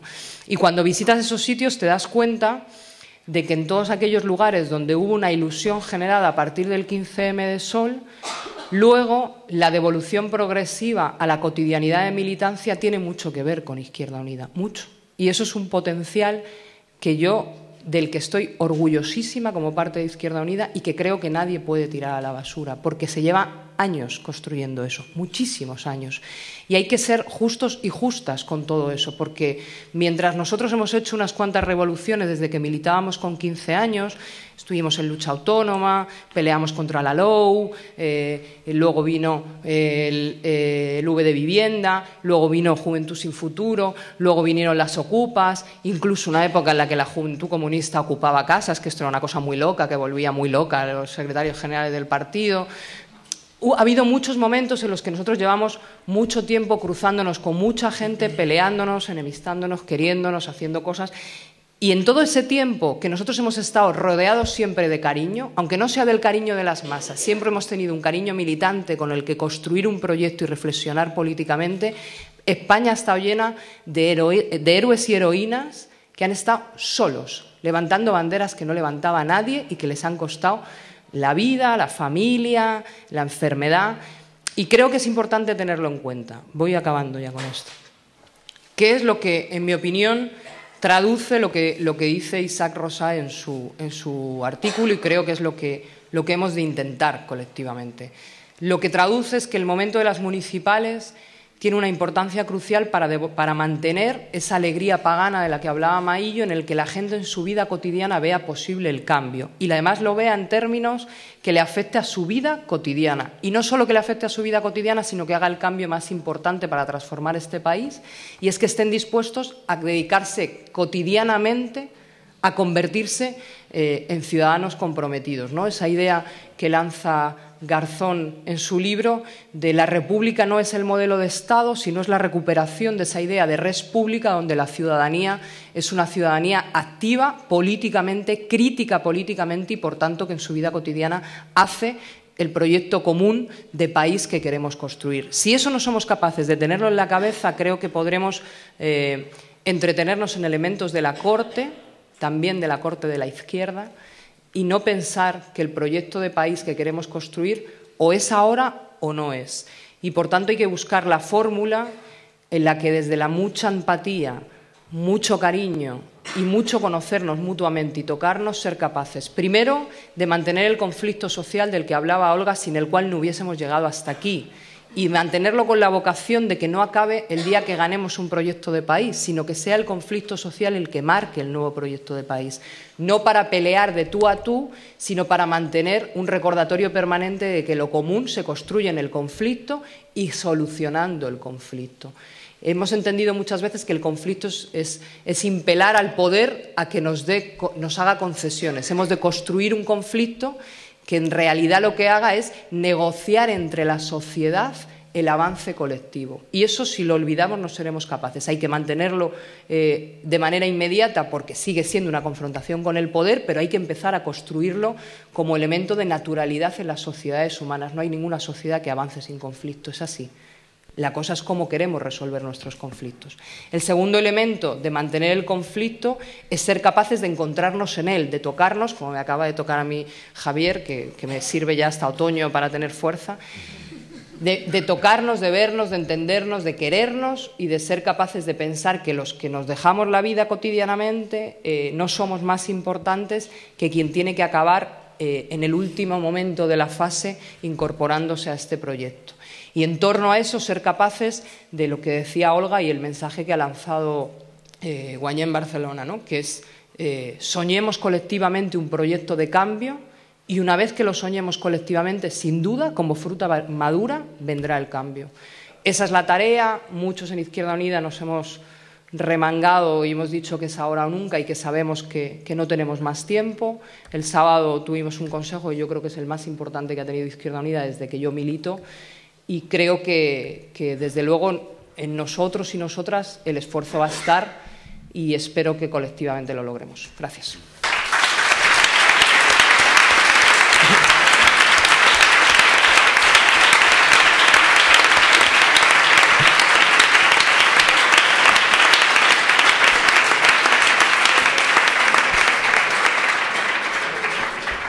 Pues muchas gracias, Tania. Yo creo que después de hablar de municipalismo y de Guanyén Barcelona, yo creo que toca Joan Herrera, ¿no? Bueno, yo en primer lugar también agradeceros. Para mí es un placer estar con Olga, con Javier, con Andrés, con la gente de Diario, porque habéis hecho una cosa muy importante que es intentar leer lo que está pasando en un momento histórico y trascendente. Y como decía Tania, de la misma manera que te encontrás los viejos topos al cabo de muchos años después de la transición en casa, yo creo que esto servirá para que algunos de nuestros hijos pues lean al cabo de un tiempo lo que pasaba en un momento como el actual. Segundo elemento, gracias por además compartir por gente que estáis ayudándonos a pensar. Algunos lo sabéis, soy buen amigo de Pere Rusiñol, Mongolia, Alternativas, el Diario. Lo que estáis haciendo nos está ayudando a pensar a todos, ¿no? Y eso es fundamental en los tiempos que corren. Y voy al grano. Toni Domènech dice que en España se produce la crisis cuando hay crisis social, democrática, territorial y crisis en torno a la jefatura de Estado. Pues tenemos la crisis. Está aquí. La cuestión es que desde Cataluña se hacía el discurso que lo que hacía falta era romper con España porque esta España no tiene solución.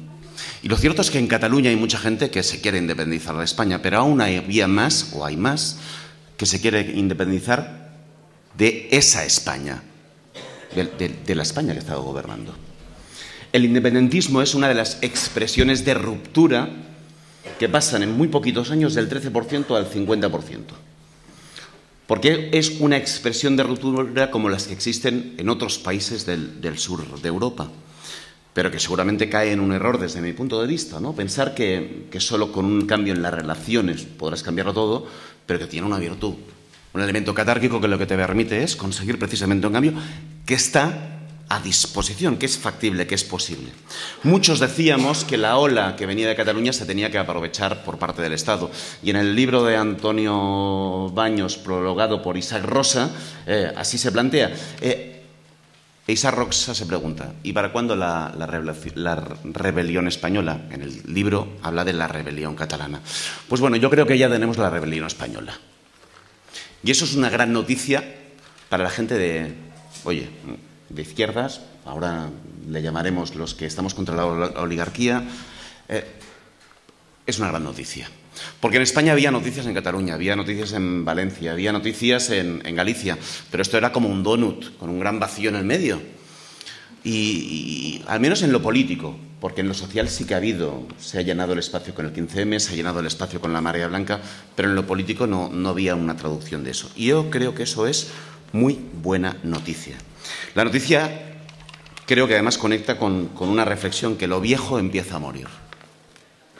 Y parafraseando a Gramsci con aquello de lo viejo, las crisis se producen cuando lo viejo no acaba de morir y lo nuevo no acaba de nacer, es evidente que lo viejo empieza a morir. La pregunta es, ¿hasta dónde va a llegar la reacción de lo viejo?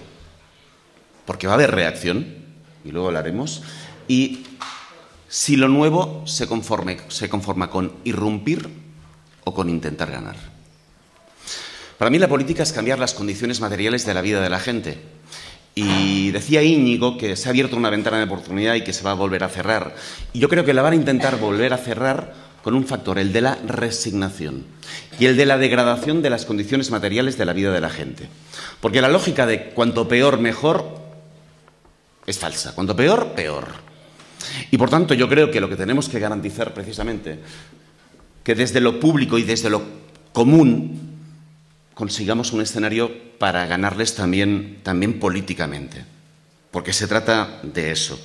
De aquí que nosotros, creo que desde hace tiempo, bastante antes de las europeas, planteábamos, teorizábamos y compartíamos con gente que ha salido en la expresión de Guanyà en Barcelona, que el escenario era el local. Por una razón, porque en Cataluña el escenario local nos permitía superar el escenario nacional, donde no todo el mundo en Cataluña tiene la misma postura. Porque desde el local podíamos conseguir un escenario ganador, pero sobre todo un escenario para cambiar las condiciones materiales de la vida de la gente. Porque desde lo local podíamos imaginar la remunicipalización del agua, la remunicipalización de la energía y, por supuesto, que ya no defendamos lo común solo desde la Asociación de Consumidores, donde ya estoy, en Pueblo Nuevo, sino defendamos lo común desde una escuela no masificada, desde una sanidad pública garantizada. Y eso necesita de una correlación de fuerzas distintas. Y porque además en Barcelona se daban las condiciones para poder aspirar a ganar. Lo cierto es que nosotros partimos de la base de un muy buen resultado en Barcelona, ciudad. Ahora lo voy a simplificar porque no es así. En la Cataluña catalana hemos tenido un buen resultado, pero no es tan excelente, porque el elemento nacional, obviamente, ¿no?, resta potencialidades. Pero entendíamos, oye, que no bastaba con un gran resultado de Iniciativa y Esquerra Unida en las próximas, sino que de lo que se trataba era de definir ese escenario ganador. Para nosotros, ¿cuál es el elemento fundamental? Yo creo que necesitamos empatía, decía Tania, yo hablaría también de fraternidad, necesitamos un reconocimiento mutuo del otro, necesitamos entender que el espacio de lo local es donde podemos recuperar el sentido de la política, porque es verdad lo que dice Íñigo, que lo privado ha conseguido que llegue al espacio público. Pero atención, aún no hemos conseguido que desde lo público se dé respuesta a los problemas privados. Y hoy es desde lo común donde se da respuesta en los problemas privados, en Nou Barris, con la asociación de vecinos, que si hace falta meten una patada en la puerta y consiguen que el que se ha quedado sin casa tenga la casa. Pero yo lo que quiero es que esto no se encargue la asociación de vecinos de Nou Barris. Yo quiero que de eso se encarguen las instituciones. Y para eso necesito otra correlación de fuerzas. Y aquí voy a una cosa que Tania le discutía a Nacho y yo también se la voy a discutir. La suma no suma necesariamente, es cierto. La suma no suma necesariamente porque te resta por un lado o por el otro. A no ser que crees un escenario ganador. Porque si creas el escenario ganador, la perspectiva de cambio te hace superar aún más fronteras que las que se han superado en las últimas europeas. Muchísimas más.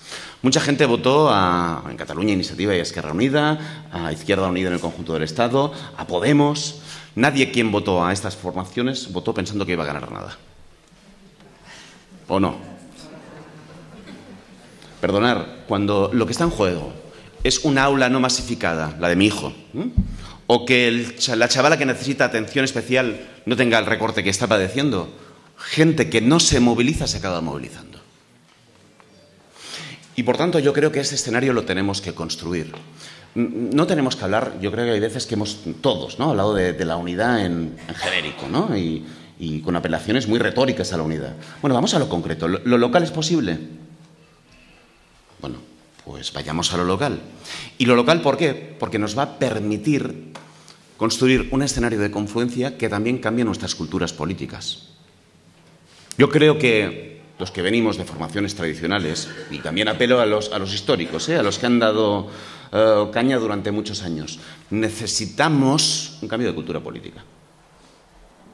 Pero atención, cuando te viene la gente de Aguas Vida y te explica el proceso de privatización que está padeciendo la política de agua hoy en el área de Barcelona y pasa totalmente desapercibido porque está el debate nacional y no se habla del tema, oye, quien entiende las claves es nuestra gente porque tenemos años de experiencia. ¿Vamos a menospreciar lo nuevo? Sería una barbaridad. ¿Vamos a renunciar al conocimiento y a mucha mil y a mucho conocimiento y a mucha sabiduría también para construir una alternativa? Sería un disparate. Y por tanto yo creo que el escenario precisamente es el local. Lo de Barcelona no va a ser fácil, como no lo es nada. Claro que van a haber tensiones. Pero la cuestión es si es guanyem Barcelona, si es ganemos Barcelona, pues tiene que construirse a partir de un escenario de confluencia. Tania decía, España es mucho más que Barcelona y que Madrid, obviously. Pero yo creo que España se empieza a cambiar por Barcelona y por Madrid. Porque, mirar, en Cataluña ha sido el municipalismo el que ha cambiado las cosas, con todos sus defectos. Pero hoy en Barcelona, en los barrios de Barcelona hay más cohesión social que en el sur de Madrid porque llevamos menos años de privatizaciones. Tal cual. Por tanto, yo creo que este es el municipalismo donde tenemos que construir una nueva hegemonía. Y aquí voy a una reflexión que me quería que trasladase Andrés. ¿Sirven los gobiernos? Oye, nosotros estuvimos en un gobierno tripartito, ¿no? Los gobiernos de coalición que hemos tenido hasta ahora. Bueno, sirven para saber lo que hemos hecho bien y para saber lo que hemos hecho mal. Sirven para entender que en estos gobiernos nuestras culturas políticas siempre han entrado con un papel de subalternidad. Siempre. En raras ocasiones no ha sido así. Y sirven para entender que lo que aspiramos precisamente es a una nueva correlación de fuerzas. ¿Cuál es la novedad? Que hasta ahora esta correlación de fuerzas no era posible, no nos vamos a engañar. Y hoy es factible. La cuestión es, ¿la ventana de oportunidad la aprovechamos o la dejamos pasar? Uno de los responsables de Syriza, después de la derrota de Tsipras, cuando está a punto de ganar, me dice, de aquí 3 meses, Stavros Karaunoulis, bueno, el apellido me sale muy mal, Karaunoulis, una cosa así. Un griego. Un griego. Me dice... Starmus, apellido griego. Me dice, de aquí 3 meses el gobierno va a caer, porque la movilización en la calle era descomunal. Descomunal. El gobierno no cayó porque desapareció la expectativa de cambio. Quien diga que la movilización no va aparejada a la expectativa de cambio, al escenario político, yo coincido con Íñigo también, es decir, aquellos que explican, no, primero la correlación de fuerza social porque después viene lo político. No, lo político es desencadenante precisamente del escenario de cambio y del escenario de movilización y de empoderamiento. Pues yo creo que tenemos algunas responsabilidades, ¿no? Los que estamos en el lado de lo político, ¿no? Es construir el escenario ganador para que el ágora en el que el problema privado busca una salida pública recupere su sentido. Es cierto que la gente va a votar sin esperar que las cosas cambien. Y eso no es un problema para el establishment, para los que votan cada día descolgando un teléfono y cambiando leyes. Yo, los años que estuve en Madrid, lo veía a diario con el gobierno de Zapatero. Algunos lo sabéis. Eso es un problema para nosotros. Si la democracia, el ir a votar no tiene sentido, no tenemos los instrumentos para derrotarles. Así tal cual. Yo creo que el ámbito donde recuperar el sentido de la política es el local. Porque es verdad que en un ámbito más global, lo dice también Pablo Iglesias en la entrevista, necesitamos de una estrategia como mínimo de alianza en el sur de Europa. Y la correlación de fuerzas es complicadísima. Y lamentablemente, fijaros, el malestar en Europa se expresa en todos lados por la derecha, el populismo, el fascismo, exceptuando España y Grecia. En el resto se expresa todo en todos lados en estas claves. Pues yo creo que ese es lo local. Porque, perdonar, si en Madrid o en Barcelona remunicipalizamos el agua, remunicipalizamos la energía y creamos espacios donde lo común y lo público se mezclan y donde la institución está al servicio precisamente de lo colectivo, empezamos a cambiar las cosas y empezamos a recuperar el sentido de la democracia y de la política. Y yo creo que ahí está la batalla. Por último, acabo ya, con 2 últimas reflexiones. La reacción del régimen. Hay reacciones que son tan evidentes que ya las sabemos, ¿no? No voy a entrar en esto. Atención con la reacción Renzi. Es decir, alguien que renuevan las formas, pero que se mantienen los contenidos. No, a ver, yo tengo uno de estos en el Parlamento de Cataluña, se llama Albert Rivera. Sí. bueno, muy innovador en las formas, pero los contenidos lo mismo. Y estaba en el besamanos, ¿no?, de Felipe VI. Lo digo porque no es menor. Tenemos que hablar de programa y de propuestas. No vale solo quedarnos en las formas. Porque, oye, ¿qué nos dice que el régimen no puede renovarse en las formas?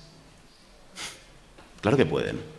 Y, por tanto, yo creo que tenemos que hablar de contenidos. Y, por último, yo creo que desde la perspectiva catalana, la tengo, sería muy importante los gestos de que en el resto del Estado, y en Madrid en particular, las cosas empiezan a cambiar.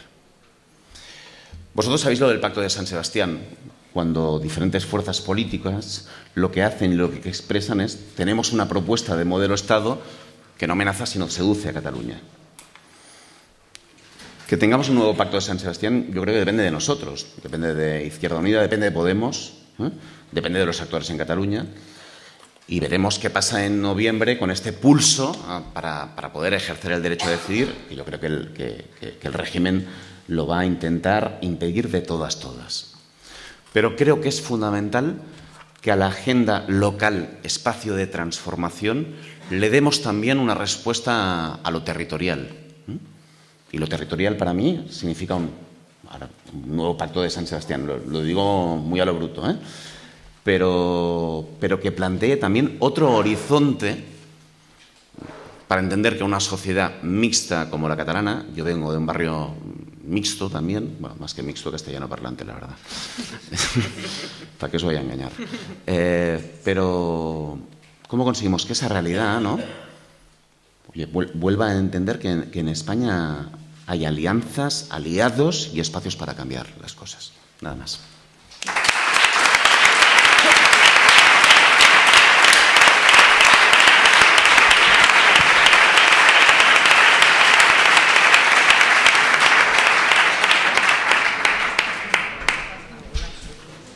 Pues muchas gracias, Joan. Yo creo que es el momento, sin duda, para las preguntas de los asistentes. Y a ver, por aquí.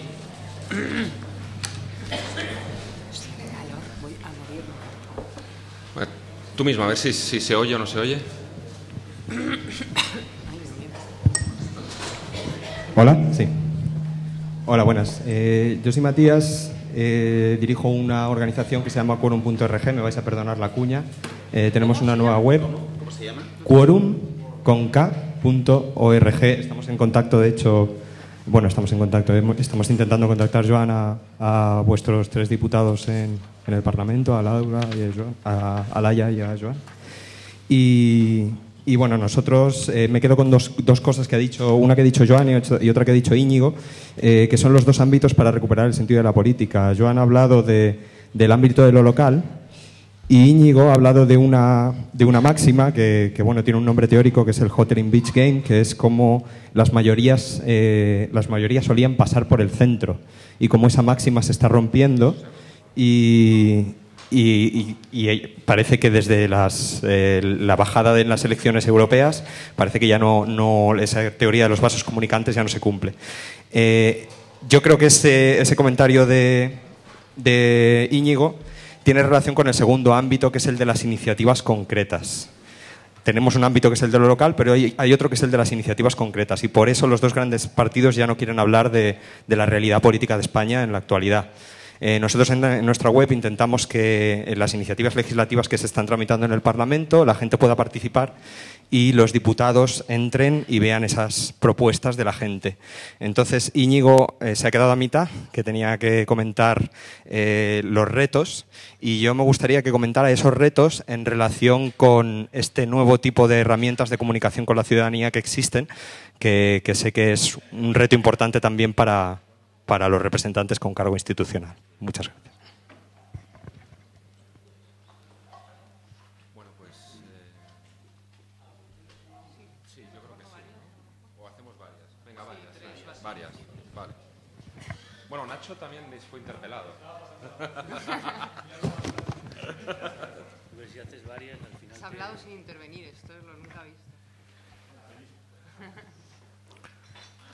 Iba a hacer dos preguntas muy escuetas, pero la primera la dejo en el interrogante de la dialéctica que hay acerca de si por qué una gran organización o no un modelo de distintas organizaciones que, por ejemplo, en algunos países de Latinoamérica ha funcionado perfectamente para dar mayorías sociales, un modelo de pluriorganizaciones. Esa la voy a dejar en el aire, ahí está un poco la dialéctica que habéis planteado. Voy a hacer una segunda pregunta escueta. El otro día dijo Julián Guita, el poder ha soltado a la jauría de perros. En este caso puede ser contra Podemos. Podría haber sido contra cualquier otra organización que hubiera desbordado los cauces, ¿no? ¿Hasta qué punto se puede llegar a eso? ¿O podemos estar hablando de que se pongan en funcionamiento incluso cuando amenazan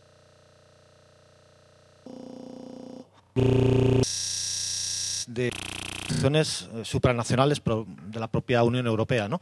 Pero en concreto las cloacas del Estado español, ¿no?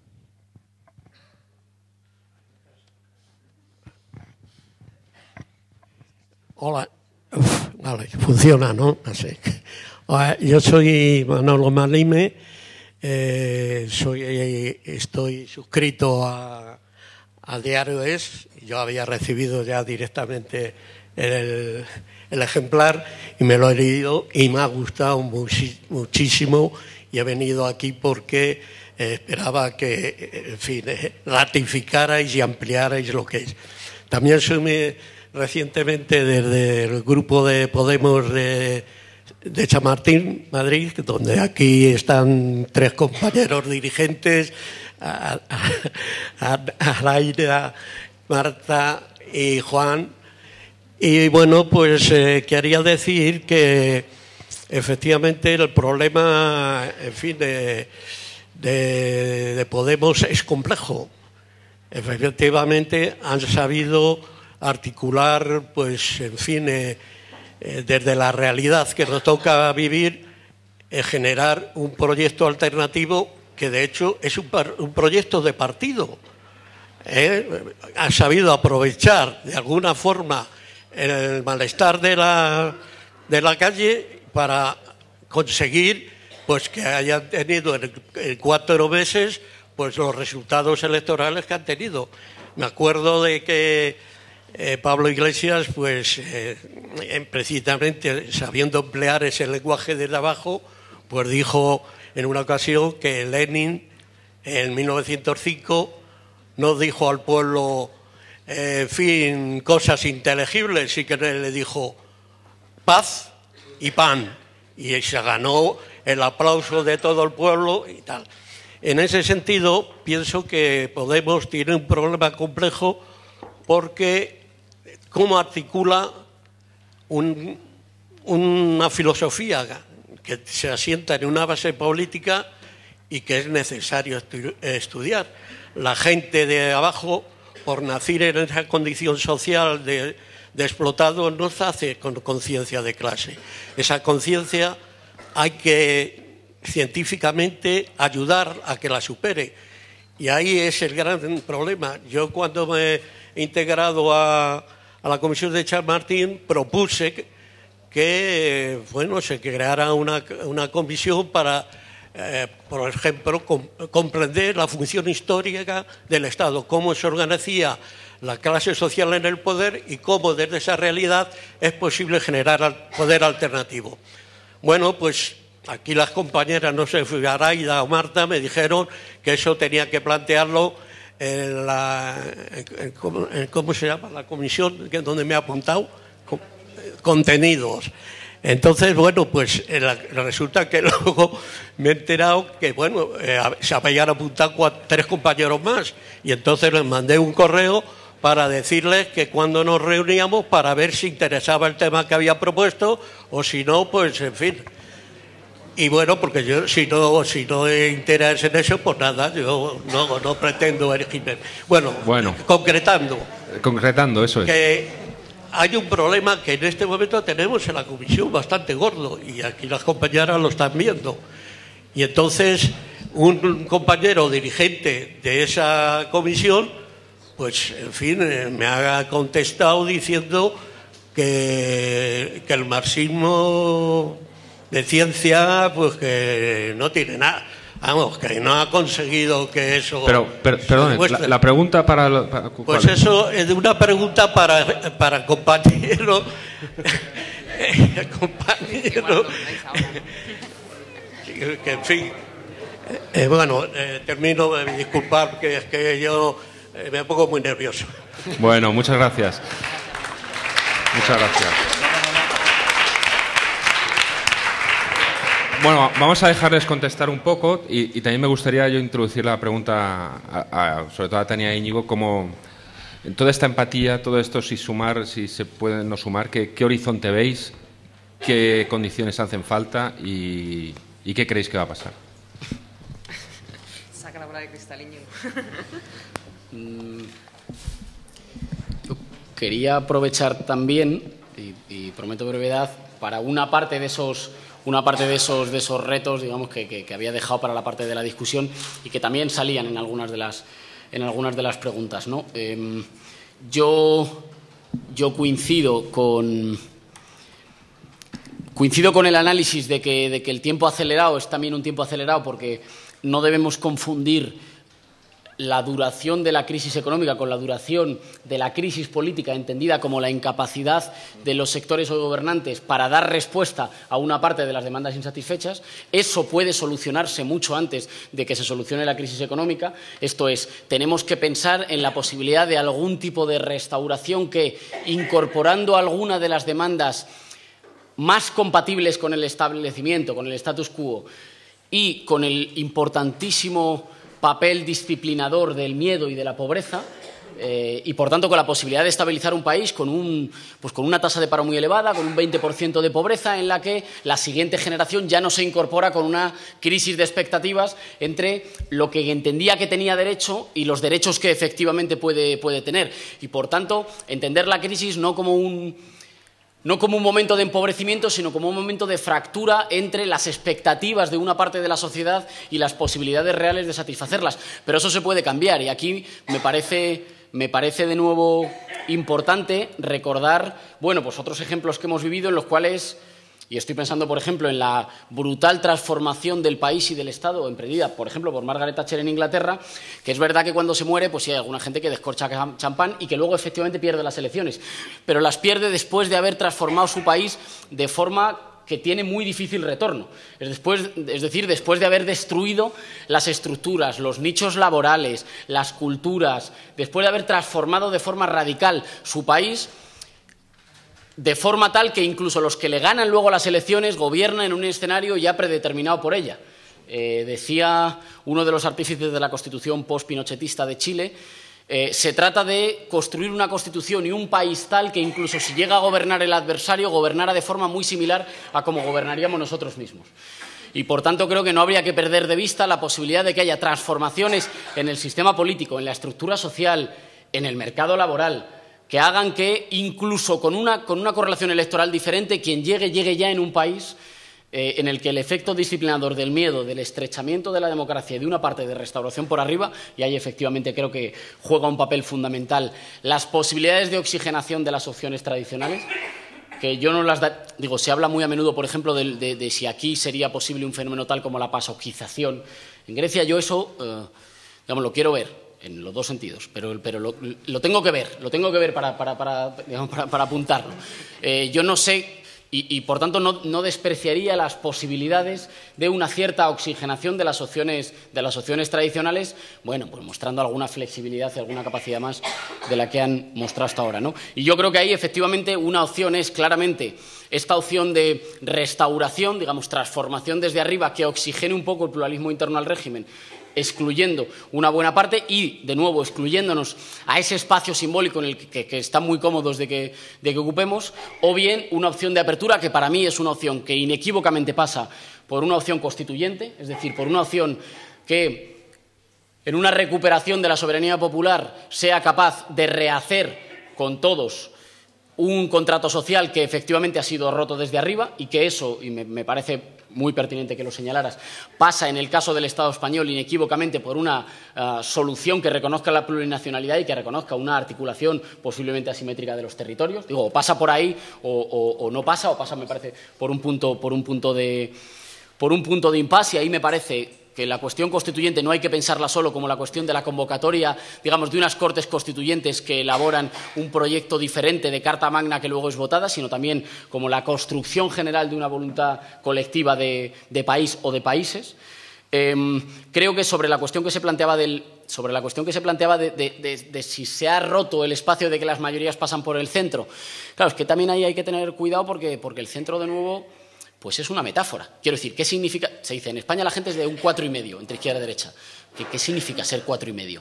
Es decir, ¿hemos visto a alguien alguna vez que sea 4,5? 4,5 dependerá de cuánto estiren hacia los lados, de un lado y de otro. Es exclusivamente el punto intermedio entre dos recorridos, de forma tal que podemos pensar cómo una parte de las democracias cristianas en Europa construyeron efectivamente mecanismos del estado del bienestar en unos escenarios muy girados hacia la izquierda y lo construyeron formaciones formalmente de derechas defendiendo cosas que hoy no se atreven a defender formaciones que hoy se llaman socialdemócratas. Y que seguramente si les preguntaban decían, ay, no, yo me ubico en un... Si 10 es la extrema derecha y 1 es la extrema izquierda, yo me ubico en un 8. Bueno, tú te ubicas en un 8 y reconoces que la sanidad tiene que ser un derecho universal, gratuito, fruto de un desplazamiento en el imaginario del país. De tal manera que no creo que se haya roto lo de que las mayorías pasan por el centro. Lo que creo que se ha desplazado es dónde está el centro. ¿Qué cosa sea un 4,5? ¿Defender que la familia las echen de sus casas, eso es extremista o es de centro?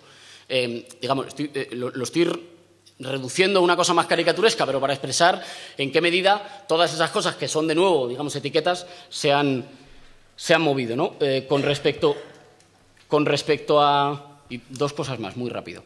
Con respecto a la cuestión de la unidad y de qué organización, suma de organizaciones, lo consigan articular, ¿no? Me parece que aquí muy a menudo, y no es que las cuestiones organizativas no sean importantes, que todo el mundo sabe que son cruciales, pero muy a menudo pensamos más de organizaciones que de identidades.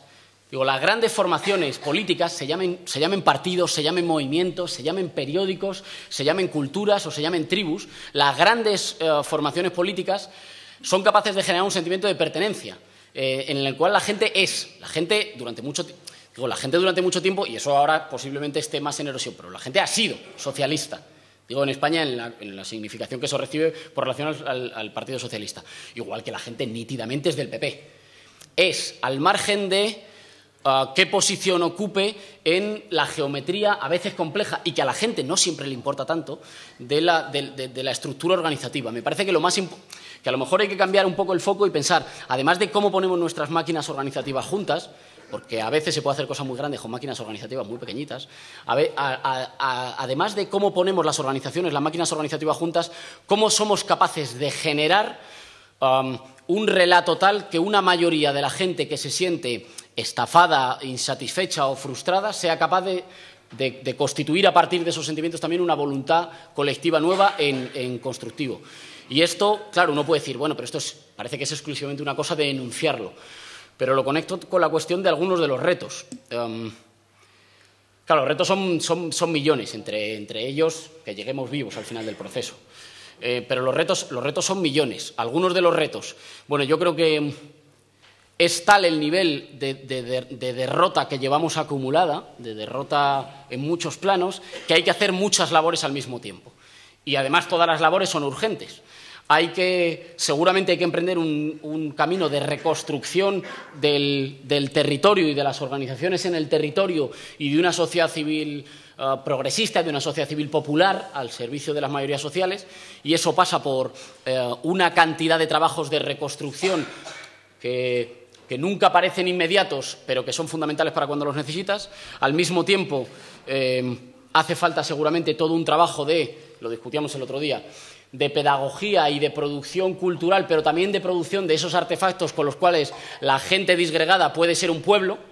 Es decir, lo hemos dicho muchas veces, las canciones, los mitos, las películas, los documentales que cuenten que algunas veces cuando la gente lucha puede ganar, la memoria, todos los dispositivos culturales que permiten fraguar, digamos, una identidad popular diferente, que durante mucho tiempo los hemos descuidado. Creo que eso los sectores, la oligarquía en este país lo ha cuidado bien, de tal manera que incluso cuando no ganaba formalmente las elecciones, jugaba prácticamente siempre en casa, y el que las ganaba jugaba, es verdad que no con un derroche de valor también, pero además la jugaba siempre como con una sensación timorata de jugar en campo ajeno.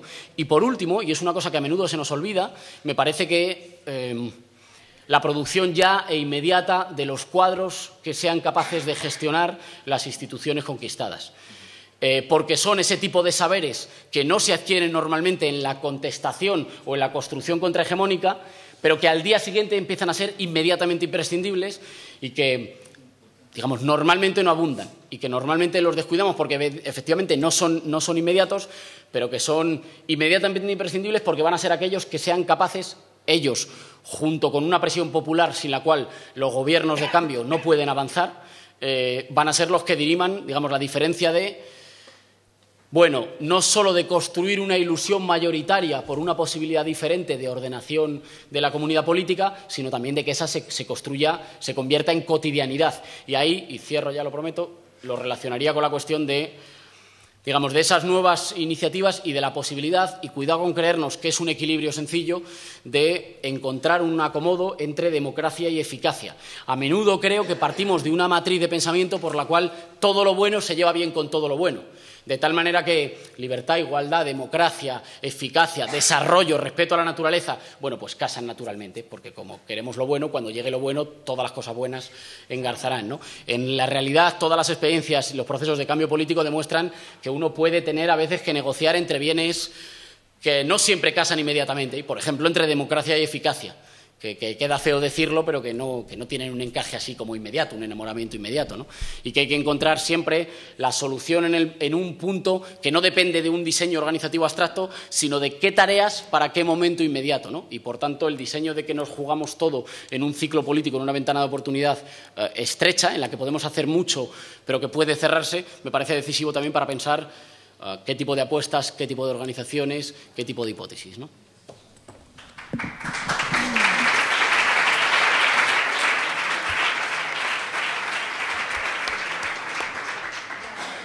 Por empezar con Quorum,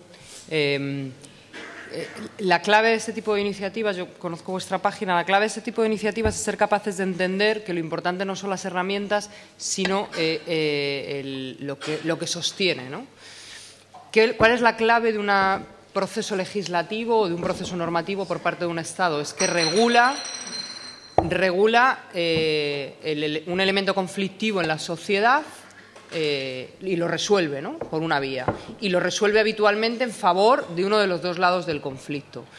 ¿Qué es lo que pasa con iniciativas de ese tipo? O sea, que no digo que esté mal, que me parece genial no habiendo nada otra cosa, pero sí que me parece que es importante a futuro hacernos la reflexión, porque quienes venimos de municipios donde se gobierna desde la izquierda hemos hecho muchas experiencias de participación y hemos aprendido que a veces lo bueno es enemigo de lo mejor, ¿no?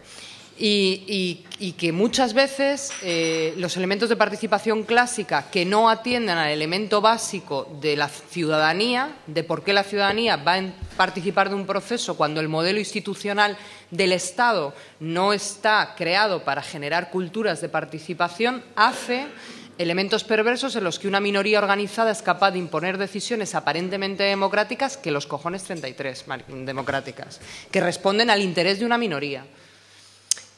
¿Qué significa eso? Que en la medida en la que no seamos capaces de generar procesos donde realmente se sienten los elementos en conflicto a negociar el punto medio de resolución por vías democráticas, un proceso de consulta puede acabar de la vía más sorprendente posible, ¿no? Y eso creo que a veces, digamos que las nuevas tecnologías y quienes experimentáis la democracia 2.0 vais muy por delante, demasiado por delante del conjunto social y de las sociedades, ¿no? Ahora, ¿qué utilidad tiene? Que la mayor herramienta para resolver los conflictos legislando en favor de la minoría privilegiada es el desconocimiento de la mayoría social de que se está produciendo esa legislación. Y, por tanto, ponerla encima de la mesa y decir, por ejemplo, ahora en Madrid, que mañana me reúno con una gente, que van a regular vía decreto los nuevos establecimientos de la gente que se busca la vida, y entonces los pisos que compraron pero no se pueden ir de casa, pero no tienen dinero, lo alquilan. Este turismo hogareño informal que en Europa es muy común y que en España no está regulado, ¿no? ¿Quién ha dictado la norma a la Comunidad de Madrid? Los grandes hosteleros. ¿Cuánta gente sabe de la que ha podido iniciar ese proceso, de la que puede tener, digamos, intereses en ese proceso de conflicto entre los intereses de la gran hostelería y los intereses de los usuarios y los intereses de los nuevos emprendedores que tanto les miman en el discurso y tampoco hacen por ellos estos chicos del PP? Pues es que si no lo conocen es imposible, ¿no? Y eso se va a tramitar en 15 días y ya está. Regla hecha, ¿no? Entonces, me parece muy útil para ponerlo en conocimiento, para ponerlo en valor, para darle publicidad, pero creo que no podemos olvidar que el resultado final no tiene por qué representar realmente el punto, digamos, bueno del resultado del conflicto, ¿no? Aquí, local, yo voy a hacer una reivindicación también por el ámbito autonómico. En este país, quienes articulan la vida cotidiana y normativan la vida cotidiana son las autonomías, mayormente, mucho más que el Estado y mucho más que los municipios. Es verdad que las experiencias municipalistas transforman la realidad a niveles brutales, y yo vengo de un sitio del que estoy orgullosa, pero también es verdad que lo hacen bandeando las trampas de las normas de los demás, y que cuando todo eso se va cerrando, y este es un momento en el que se va cerrando, todo es muy difícil. Dificilísimo, y que los municipalistas que salgan desde 2015 van a tener un reto que ni siquiera los gestores buenos de la etapa que traemos van a saber gestionar, porque el marco normativo, si no cambia, si no hay un apoyo autonómico y un cambio estatal, va a ser muy complejo, muy complejo. Sí. Me gusta que hayas comentado esto porque has diferenciado entre la participación y la influencia. Ajá.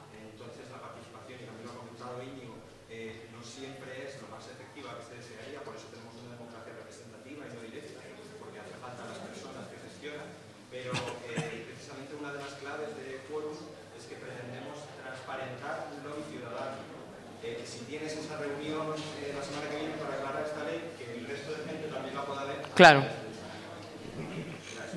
Pues sí, yo te la cuento mañana y la publicamos, no tengo problema. Vamos, que yo publico todo en general y así me va, que luego me lo tergiversan todo. Decía que hay un elemento que vuelve a ser referencial e imprescindible pensarlo en claves de nueva composición de la ciudadanía y nueva relación de los representantes y los representados. Para que los municipios del 2015, hasta que haya una transformación del conjunto de Europa, puedan hacer el municipalismo que hemos hecho los que venimos de la época de bonanza, se necesita recuperar esa vinculación entre la ciudadanía organizada y los ayuntamientos, porque los ayuntamientos en sí mismos no van a tener los instrumentos legales y económicos para resolver los problemas. ¿Dónde empieza a ser clave eso? En el ámbito de las autonomías. ¿Por qué? Porque también en el ámbito de las autonomías es donde se modifica la cotidianidad de la gente, porque se activa directamente y se legisla directamente sobre la cotidianidad. Igual que hablamos siempre de Esperanza Aguirre, o sea, de Margaret Thatcher, hablamos muy poco de Esperanza Aguirre. Y quien más ha cambiado el pensamiento hegemónico en este país es Esperanza Aguirre, desde las instituciones y desde el Estado. Entonces, entender que la institución Comunidad de Madrid es tan clave como el Ayuntamiento Madrid, para mí es una cosa muy importante, porque creo que ahí es donde se están desmantelando los servicios públicos, donde se ha hecho un trabajo en Telemadrid espectacular de concienciación a la contra de lo que nosotros queremos representar, y donde se tienen una cantidad de instrumentos brutales que pueden ser mucho más decisivos a la hora de impedir que la troika nos arrase que el Estado y los ayuntamientos, porque se tiene además todo un volumen de profesionales cualificados escondidos en los rincones de las consejerías mirando contra la pared, castigados por ser rojos, que no os lo imagináis, y que creo que estarían encantados de querer currar. Lo que se preguntaba de las cloacas del Estado, bueno, por ahí atrás había un amigo que a veces me mira así seriamente y me dice: os van a matar. Claro, yo si lo pensara no podría vivir, pero sí, desde luego la noticia de hoy del mundo son cloacas del Estado. No es otra cosa. ¿Y cuánto tarda las cloacas del Estado de publicar una cosa para intentar desacreditarte, a provocarte un accidente? Pues espero que lo suficiente para que nos podamos salvar, pero bueno, pero es mejor no pensarlo en cualquier caso, ¿no? El tema de los horizontes, ¿no? Y bueno, es muy difícil definir o de los modelos de organización. Para mí, Manolo Monereo, que también andaba por ahí, que para mí es muy guía, ¿no? Es como, bueno, ya hemos visto diferentes formatos de formaciones de unidades de la izquierda, de unidades populares que han tenido el recorrido que han tenido en el último tiempo, ¿no? Igual que las vimos en épocas anteriores. Hay un modelo griego donde se ha intentado una organización y hay una parte que está fuera. Hay un modelo portugués donde hay dos organizaciones que compiten por un espacio. Hay un modelo francés que está medio en proceso de no saber dónde va a acabar. Yo creo que nosotros tenemos que inventar un modelo español y no hay más. Y eso significa que es una gran organización o que es una suma o que... Pues es que las cosas también se inventan sobre la marcha de lo que se construye, ¿no? Izquierda Unida, cuando se funda, no es una organización, es una coalición de partidos. Y hasta la quinta asamblea, que se celebraban ahora se celebran cada 4 años, de aquella no sé, no se convierte en una organización en sí misma. Y hasta el 2000, hasta la asamblea 9ª, no se elimina la afiliación vía partido y se hace obligatoria la afiliación individual. O sea, es que las organizaciones evolucionan en su conjunto como los organismos, como las sociedades. Por tanto, yo creo que la clave de esto no es obsesionarnos si lo que va a pasar en 2015 va a ser una coalición, una organización, un frente de masas, yo creo que una de las cosas que también lo dice Víctor en su artículo, ¿no? es que estamos inventando un montón de cosas que no pasaban en este país y que nadie había inventado. Pues sigamos inventando. Yo creo que no hay un modelo ideal. Y en cualquier caso el horizonte, desde luego la clave para mí, y el otro día también lo planteaba en el Consejo de IU, la clave de la idea del proceso constituyente, como bien dice Íñigo, no es el día que tú convocas unas Cortes Constituyentes y elaboras una Constitución, es que tú tienes una hegemonía social capaz de poner patas arriba el entramado institucional del que vienes y transformarlo por un nuevo entramado institucional con potencial de sobrevivir durante al menos 30 años. Ese elemento hegemónico que es capaz de hacer eso, entendiendo que los entramados institucionales no son más que la expresión de la forma en la que hemos decidido colectivamente organizar una sociedad, pues eso es lo más importante, cómo somos capaces de que haya una hegemonía social capaz de transformar el conjunto del entramado institucional. La forma que adopte, los pelos que nos dejemos por el camino, lo que nos cuesten sufrimientos personales, pues creo que con una visión histórica y yo, pues el 25 no, porque fue un día complejo, pero desde el 27 de mayo, pues yo digo que me he comido un payaso y que me parece que estamos cambiando el país y que lo vamos a hacer y que a por todas.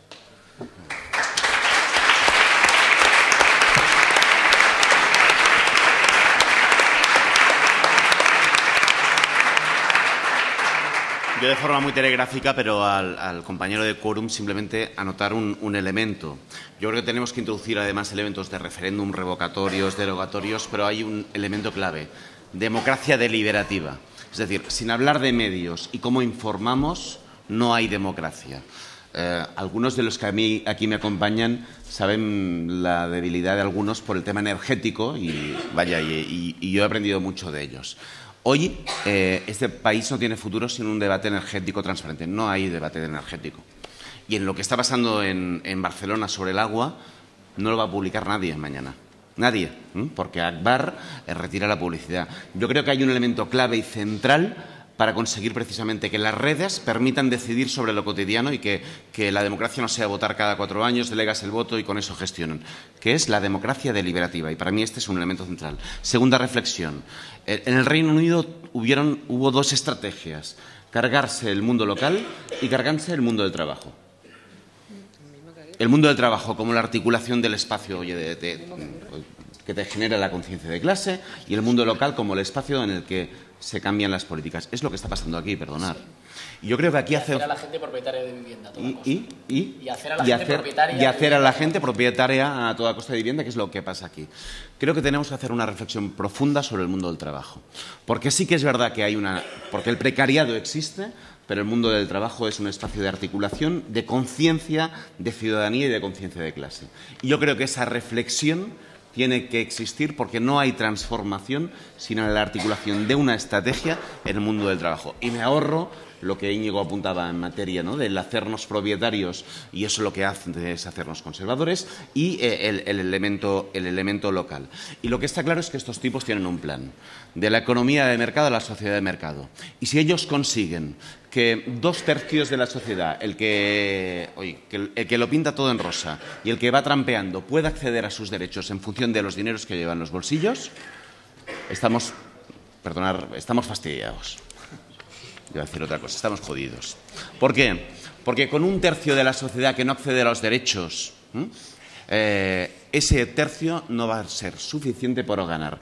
Y el plan que tienen es de la economía de mercado a la sociedad de mercado, con un modelo Oye, es un plan europeo a la vez, no es un plan solo de aquí, pero que es especialmente cruento en el sur de Europa. Y eso es yo creo que eso es lo que está en juego.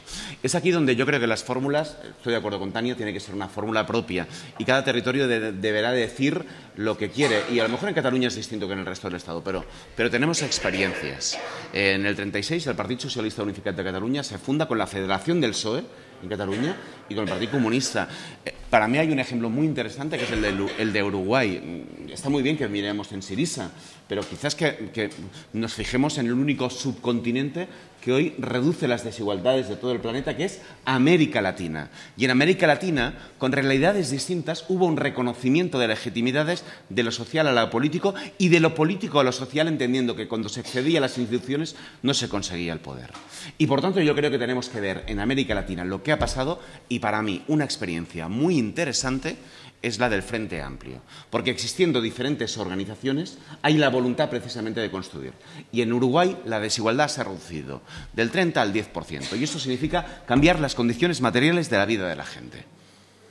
Y yo creo que se trata de eso, y es aquí donde debemos construir el escenario de proceso constituyente, donde articulemos sociedad, porque lo que está claro es, si un día ganamos, el pulso que vamos a vivir va a ser extraordinario. Y atención, las cloacas del Estado hoy no son del Estado, hoy son cloacas europeas. ¿Qué le pasó a Syriza cuando Tsipras está a punto de ganar las últimas elecciones? ¿Eran cloacas del Estado griego? No, hombre, no. Eran cloacas europeas. Y por tanto, es descomunal el escenario. Por eso yo creo que es tan importante empezar por lo local. Porque es lo que nos permite precisamente crear espacios de empoderamiento. Porque al final, si tú consigues municipalizar la energía, tú lo que permites es precisamente que en el acceso a un bien básico creas espacios de libertad que son irreductibles. Y de la misma manera que ellos, cuando desmontan el sindicalismo o el municipalismo, lo que hacen es irreversible los triunfos que consiguen y hacen que la alternativa en el Reino Unido tenga que pasar por una tercera vía que es en realidad de derechas, cuando nosotros remunicipalizamos el agua, remunicipalizamos la energía, conseguimos que la gente se sienta libre porque la calidad de la educación ha mejorado. También creamos elementos de irreversibilidad y de que ellos tengan que empezar a construir su alternativa a partir de una hegemonía cultural que es la nuestra. Y por eso yo creo que es tan relevante el elemento local, porque aquí las cloacas, no del Estado, sino las cloacas europeas, pueden hacer, pero no podrán hacer tanto, porque habrá un elemento precisamente del sentido de la democracia y del sentido de la política, que al final es lo que tenemos que ganar y lo que está en juego. Mientras ellos continúen ganando la batalla precisamente de que esto no tiene sentido, iremos perdiendo. Y por último, así como en Cataluña el PSC está en implosión total, yo aquí coincido con lo que más o menos decía Íñigo. Yo no creo que hoy el PSOE han pasado del 80 al 20 al 50% entre PSOE y PP, pero no estamos aún en escenario de pasoquización, ni mucho menos. Por eso hay que aprovechar la ventana de oportunidad. Y es más, yo creo que hay mucha gente dentro del PSOE, por supuesto entre los electores y gente en el PSOE, que al final son socialistas, ¿no? Y hoy socialistas, lo sabéis perfectamente, no es votar Juncker. Es muchas cosas, pero votar Juncker no. Ni Schulz, de presidente del Parlamento Europeo. Bueno, pues en eso está. Y yo sí que creo que deberíamos ir a la construcción de una nueva internacional a nivel europeo. Hay un elemento que es este Estado no tiene futuro sin una nueva propuesta territorial. quien dice, oye, no queremos que os vayáis los catalanes. Bueno, pues tiene que haber una propuesta, porque si no en Cataluña se va a construir una hegemonía tarde o temprano, ¿no?, para un escenario de ruptura. Y estamos hoy en un... Yo estoy esperanzado porque hoy hay un escenario de oportunidad, pero de la misma manera creo que hay que ir a construir una nueva internacional europea, que lo que planteé precisamente es la partida allí donde se está produciendo la partida, que es en el marco de Europa y particularmente en el sur de Europa.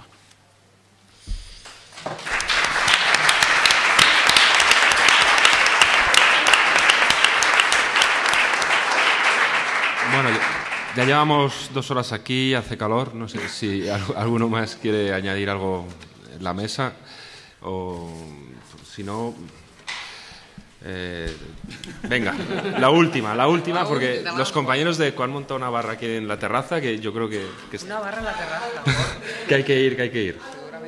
Venga. Simplemente plantear que, bueno, lo digo desde mi punto de vista, soy vasca, donostiarra concretamente, y hablo sé de lo que hablo. Quiero decir que a la hora, es un problema vasco, que en estos momentos pues, son portadas, ¿no?, de prensa, que a la hora de las coaliciones con las autonomías, concretamente con Euskadi, se tenga en cuenta que el tema es muy resbaladizo y muy peligroso, porque tanto Sortu, Amaiur y Bildu, que se definen como, se declaran socialdemócratas, bueno, que no son más que cantos de sirena, son cantos de sirena de su democracia, porque que sepamos muy bien dónde están asentados sus raíces y sobre qué han conseguido pues el poder que tienen ahora. Nada más, simplemente que tengáis, lo que decimos en Euskadi, mucho compus, cuidado. Bueno, pues, muchas gracias a todos y nada, damos por concluido el acto. Muchas gracias a Javier, Tania, Íñigo, Olga, Joan y a todos vosotros y por supuesto a ECO por el tiempo.